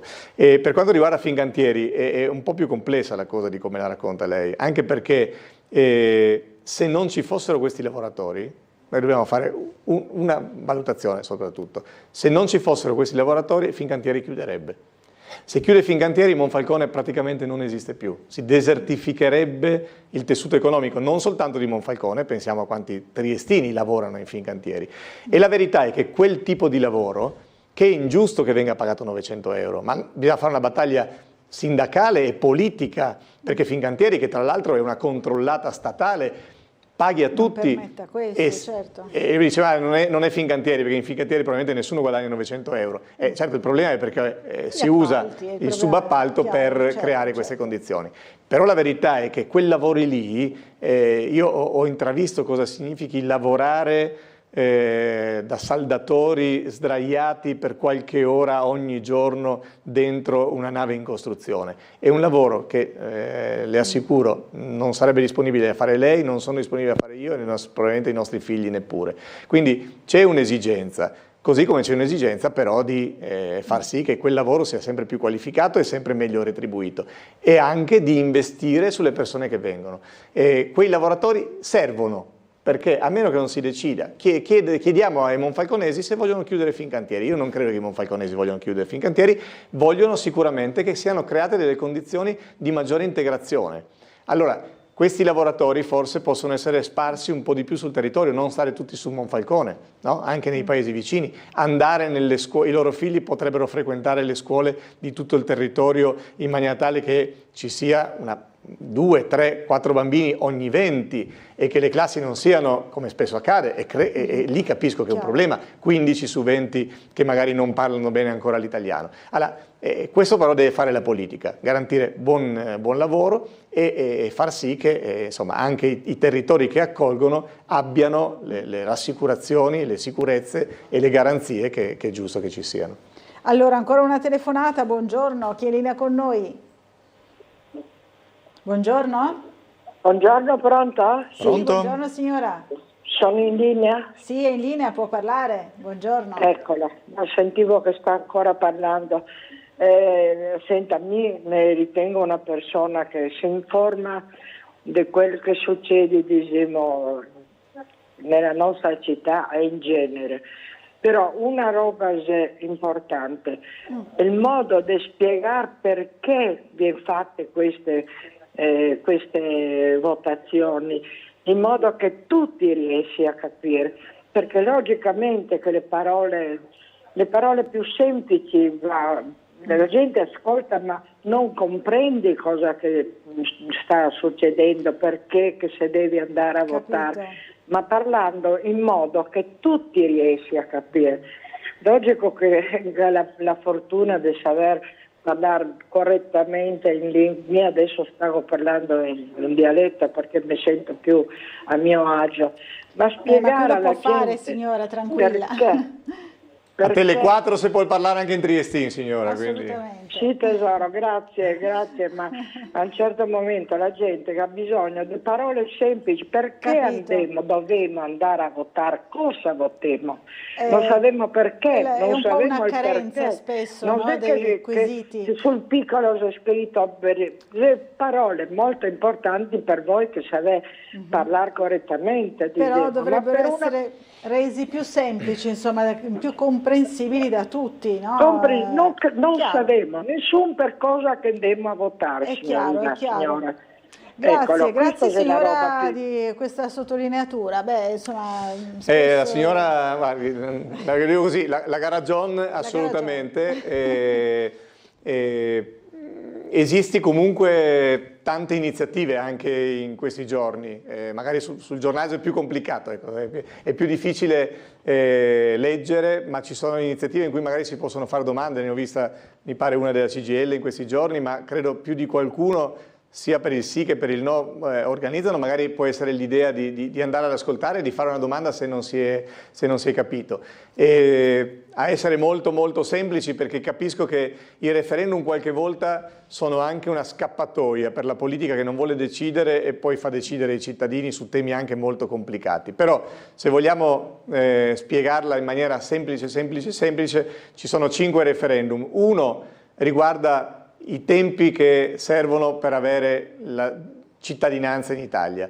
È previsto che si possa passare da 10 anni, che servono oggi, a 5 anni per le persone che hanno imparato l'italiano, che hanno fatto scuola, che pagano le tasse, che lavorano qui, che magari hanno portato qui la loro famiglia. Quindi diciamo che sia un po' più breve il tempo, perché più sicurezze diamo a queste persone, prima li facciamo sentire pienamente cittadini italiani, più facile è che queste persone si integrino e ci aiutino anche ad avere meno problemi con chi arriva. Quindi questo è il primo referendum, o il quinto, ecco, diciamo così. Gli altri 4 riguardano i temi del lavoro. Diciamo che con questi referendum si cerca di favorire i lavoratori, di rendere più facile riavere il lavoro quando eventualmente vengono licenziati, o essere più sicuri sul posto di lavoro, perché ci sono tanti incidenti ancora nei cantieri e quindi un po' si vuole evitare. Poi signora, se vuole, mi cerca da qualche parte, sui miei numeri sono disponibili, e magari anche a telefono qualche informazione in più sono sempre disponibili. Direttamente. Allora, siamo quasi in chiusura, volevo solo così tornare alla settimana precedente, insomma, che è stata piuttosto convulsa con questa crisi poi rientrata nella maggioranza in regione. Quale scenario, insomma, si apre ora per la regione? A che punto siamo? Ma effettivamente è stata una settimana abbastanza lunare, sarebbe stato quasi da ridere se non ci fosse stato da piangere. Come nasce tutto quanto? Non so se tutti i telespettatori l'hanno seguita dall'inizio alla fine. Nasce con un attacco molto duro del ministro Ciriani, ministro di Fratelli d'Italia, di Pordenone, che attacca sostanzialmente la giunta Fedriga sulla sanità. Dice più o meno le cose che diciamo noi del centro-sinistra da tanto tempo. Per fortuna si aggiunge anche lui. Ovviamente questa cosa fa arrabbiare l'assessore Riccardi e Fedriga, e soprattutto fa scoppiare il vero problema che c'è in questa regione, cioè il fatto che il presidente Fedriga ancora non sa cosa farà da grande, perché si è accorto nelle ultime settimane, negli ultimi mesi, che anche lui non potrà avere il terzo mandato, perché la Corte Costituzionale, oltre che le leggi, prevedono giustamente che dopo 10 anni ci sia un ricambio, perché sappiamo, insomma, che è bene che nessuno che comanda lo faccia per troppo tempo. Questo ce l'hanno insegnato dagli antichi romani in poi, insomma, no? Quindi è una saggezza che quando uno ha molto potere è meglio che lo abbia per un periodo e poi eventualmente faccia dell'altro, non è che deve tornare. Però il problema è che Fedriga non sa cosa fare, quindi qualcuno dice beh, tornerà a fare il parlamentare, qualcuno dice si candiderà a sindaco di Trieste, però c'è stato uno psicodramma per cui davanti a questo attacco e davanti all'aver preso atto che nessuno gli diceva cosa farà se gli concedono il terzo mandato, il presidente Fedriga ha fatto dimettere sostanzialmente 7 assessori della sua giunta, tutti i suoi assessori meno quelli di Fratelli d'Italia, ovviamente, con cui era in battaglia. E questa cosa si è trascinata. Fedriga ha detto decido tra 48 ore, poi sperava di andare a parlare con la Presidente Meloni. La Presidente Meloni ha fatto un'assenza strategica come quelle che facevamo al liceo, cioè si è data malata per un paio di giorni. Finalmente, dopo 4-5 giorni, il Presidente Fedriga è andato a Roma, ha parlato con la Presidente, ma come mi sono permesso di scrivere, è stato, siccome parliamo tutti di Sinner e di tennis, è stato un 6-0-6-0 da parte di Ciriani e Meloni nei confronti di Fedriga. Fedriga è tornato con le pive nel sacco, non c'è stata la smentita da parte di Meloni, ma era ovvio, non poteva dire che il suo ministro aveva sbagliato ad attaccare Fedriga, quindi ha dato sostanzialmente ragione a Ciriani sul fatto che la sanità regionale va male, ma questo bastava chiedere a qualunque cittadino di questo territorio, e poi gli ha detto che sul terzo mandato non c'è nessuna chance. Quindi Fedriga in qualche maniera adesso verrà in Consiglio regionale, faranno un po' di sceneggiate, ma di fatto la coalizione oggi è spappolata, hanno litigato, continueranno a litigare. Io spero soltanto, l'ho detto, glielo ridirò, che noi non passiamo i prossimi 2 anni a capire soltanto cos'è che farà Federica la Grande. Insomma, ci sono altre emergenze, c'è prima di tutto l'emergenza della sanità, ci sono le emergenze delle crisi industriali che ci sono e poi un territorio che vuole essere governato. Quindi spero davvero la finiamo così e mi permetta di ricordare in chiusura soltanto ancora una volta che oggi insieme con altri 1000 amministratori in tutta Italia abbiamo proposto uno sciopero a favore delle popolazioni di Gaza che, ripeto, è rispettoso delle responsabilità che Hamas ha, che sappiamo, ma che mira, come ha chiesto Papa Leone, soltanto di pensare a donne, bambini popolo, e malati che stanno soffrendo. Grazie Francesco Russo, grazie torni presto a trovarci, grazie a tutti voi che ci avete seguito e buon proseguimento di giornata.